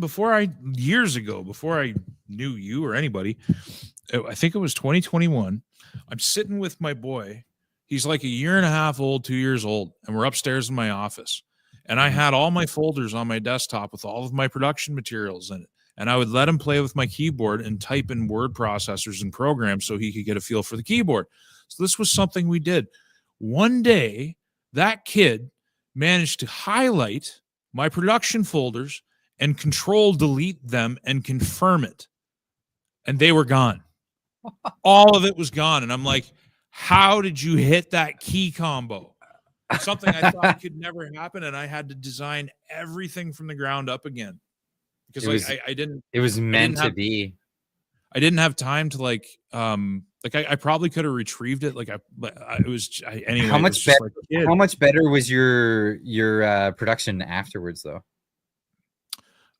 I don't know, man. I think my production's been fairly much the same for years. No, but what I want. Tell me there was at least an upgrade from the time that I think occurred. Some of the text was a little better.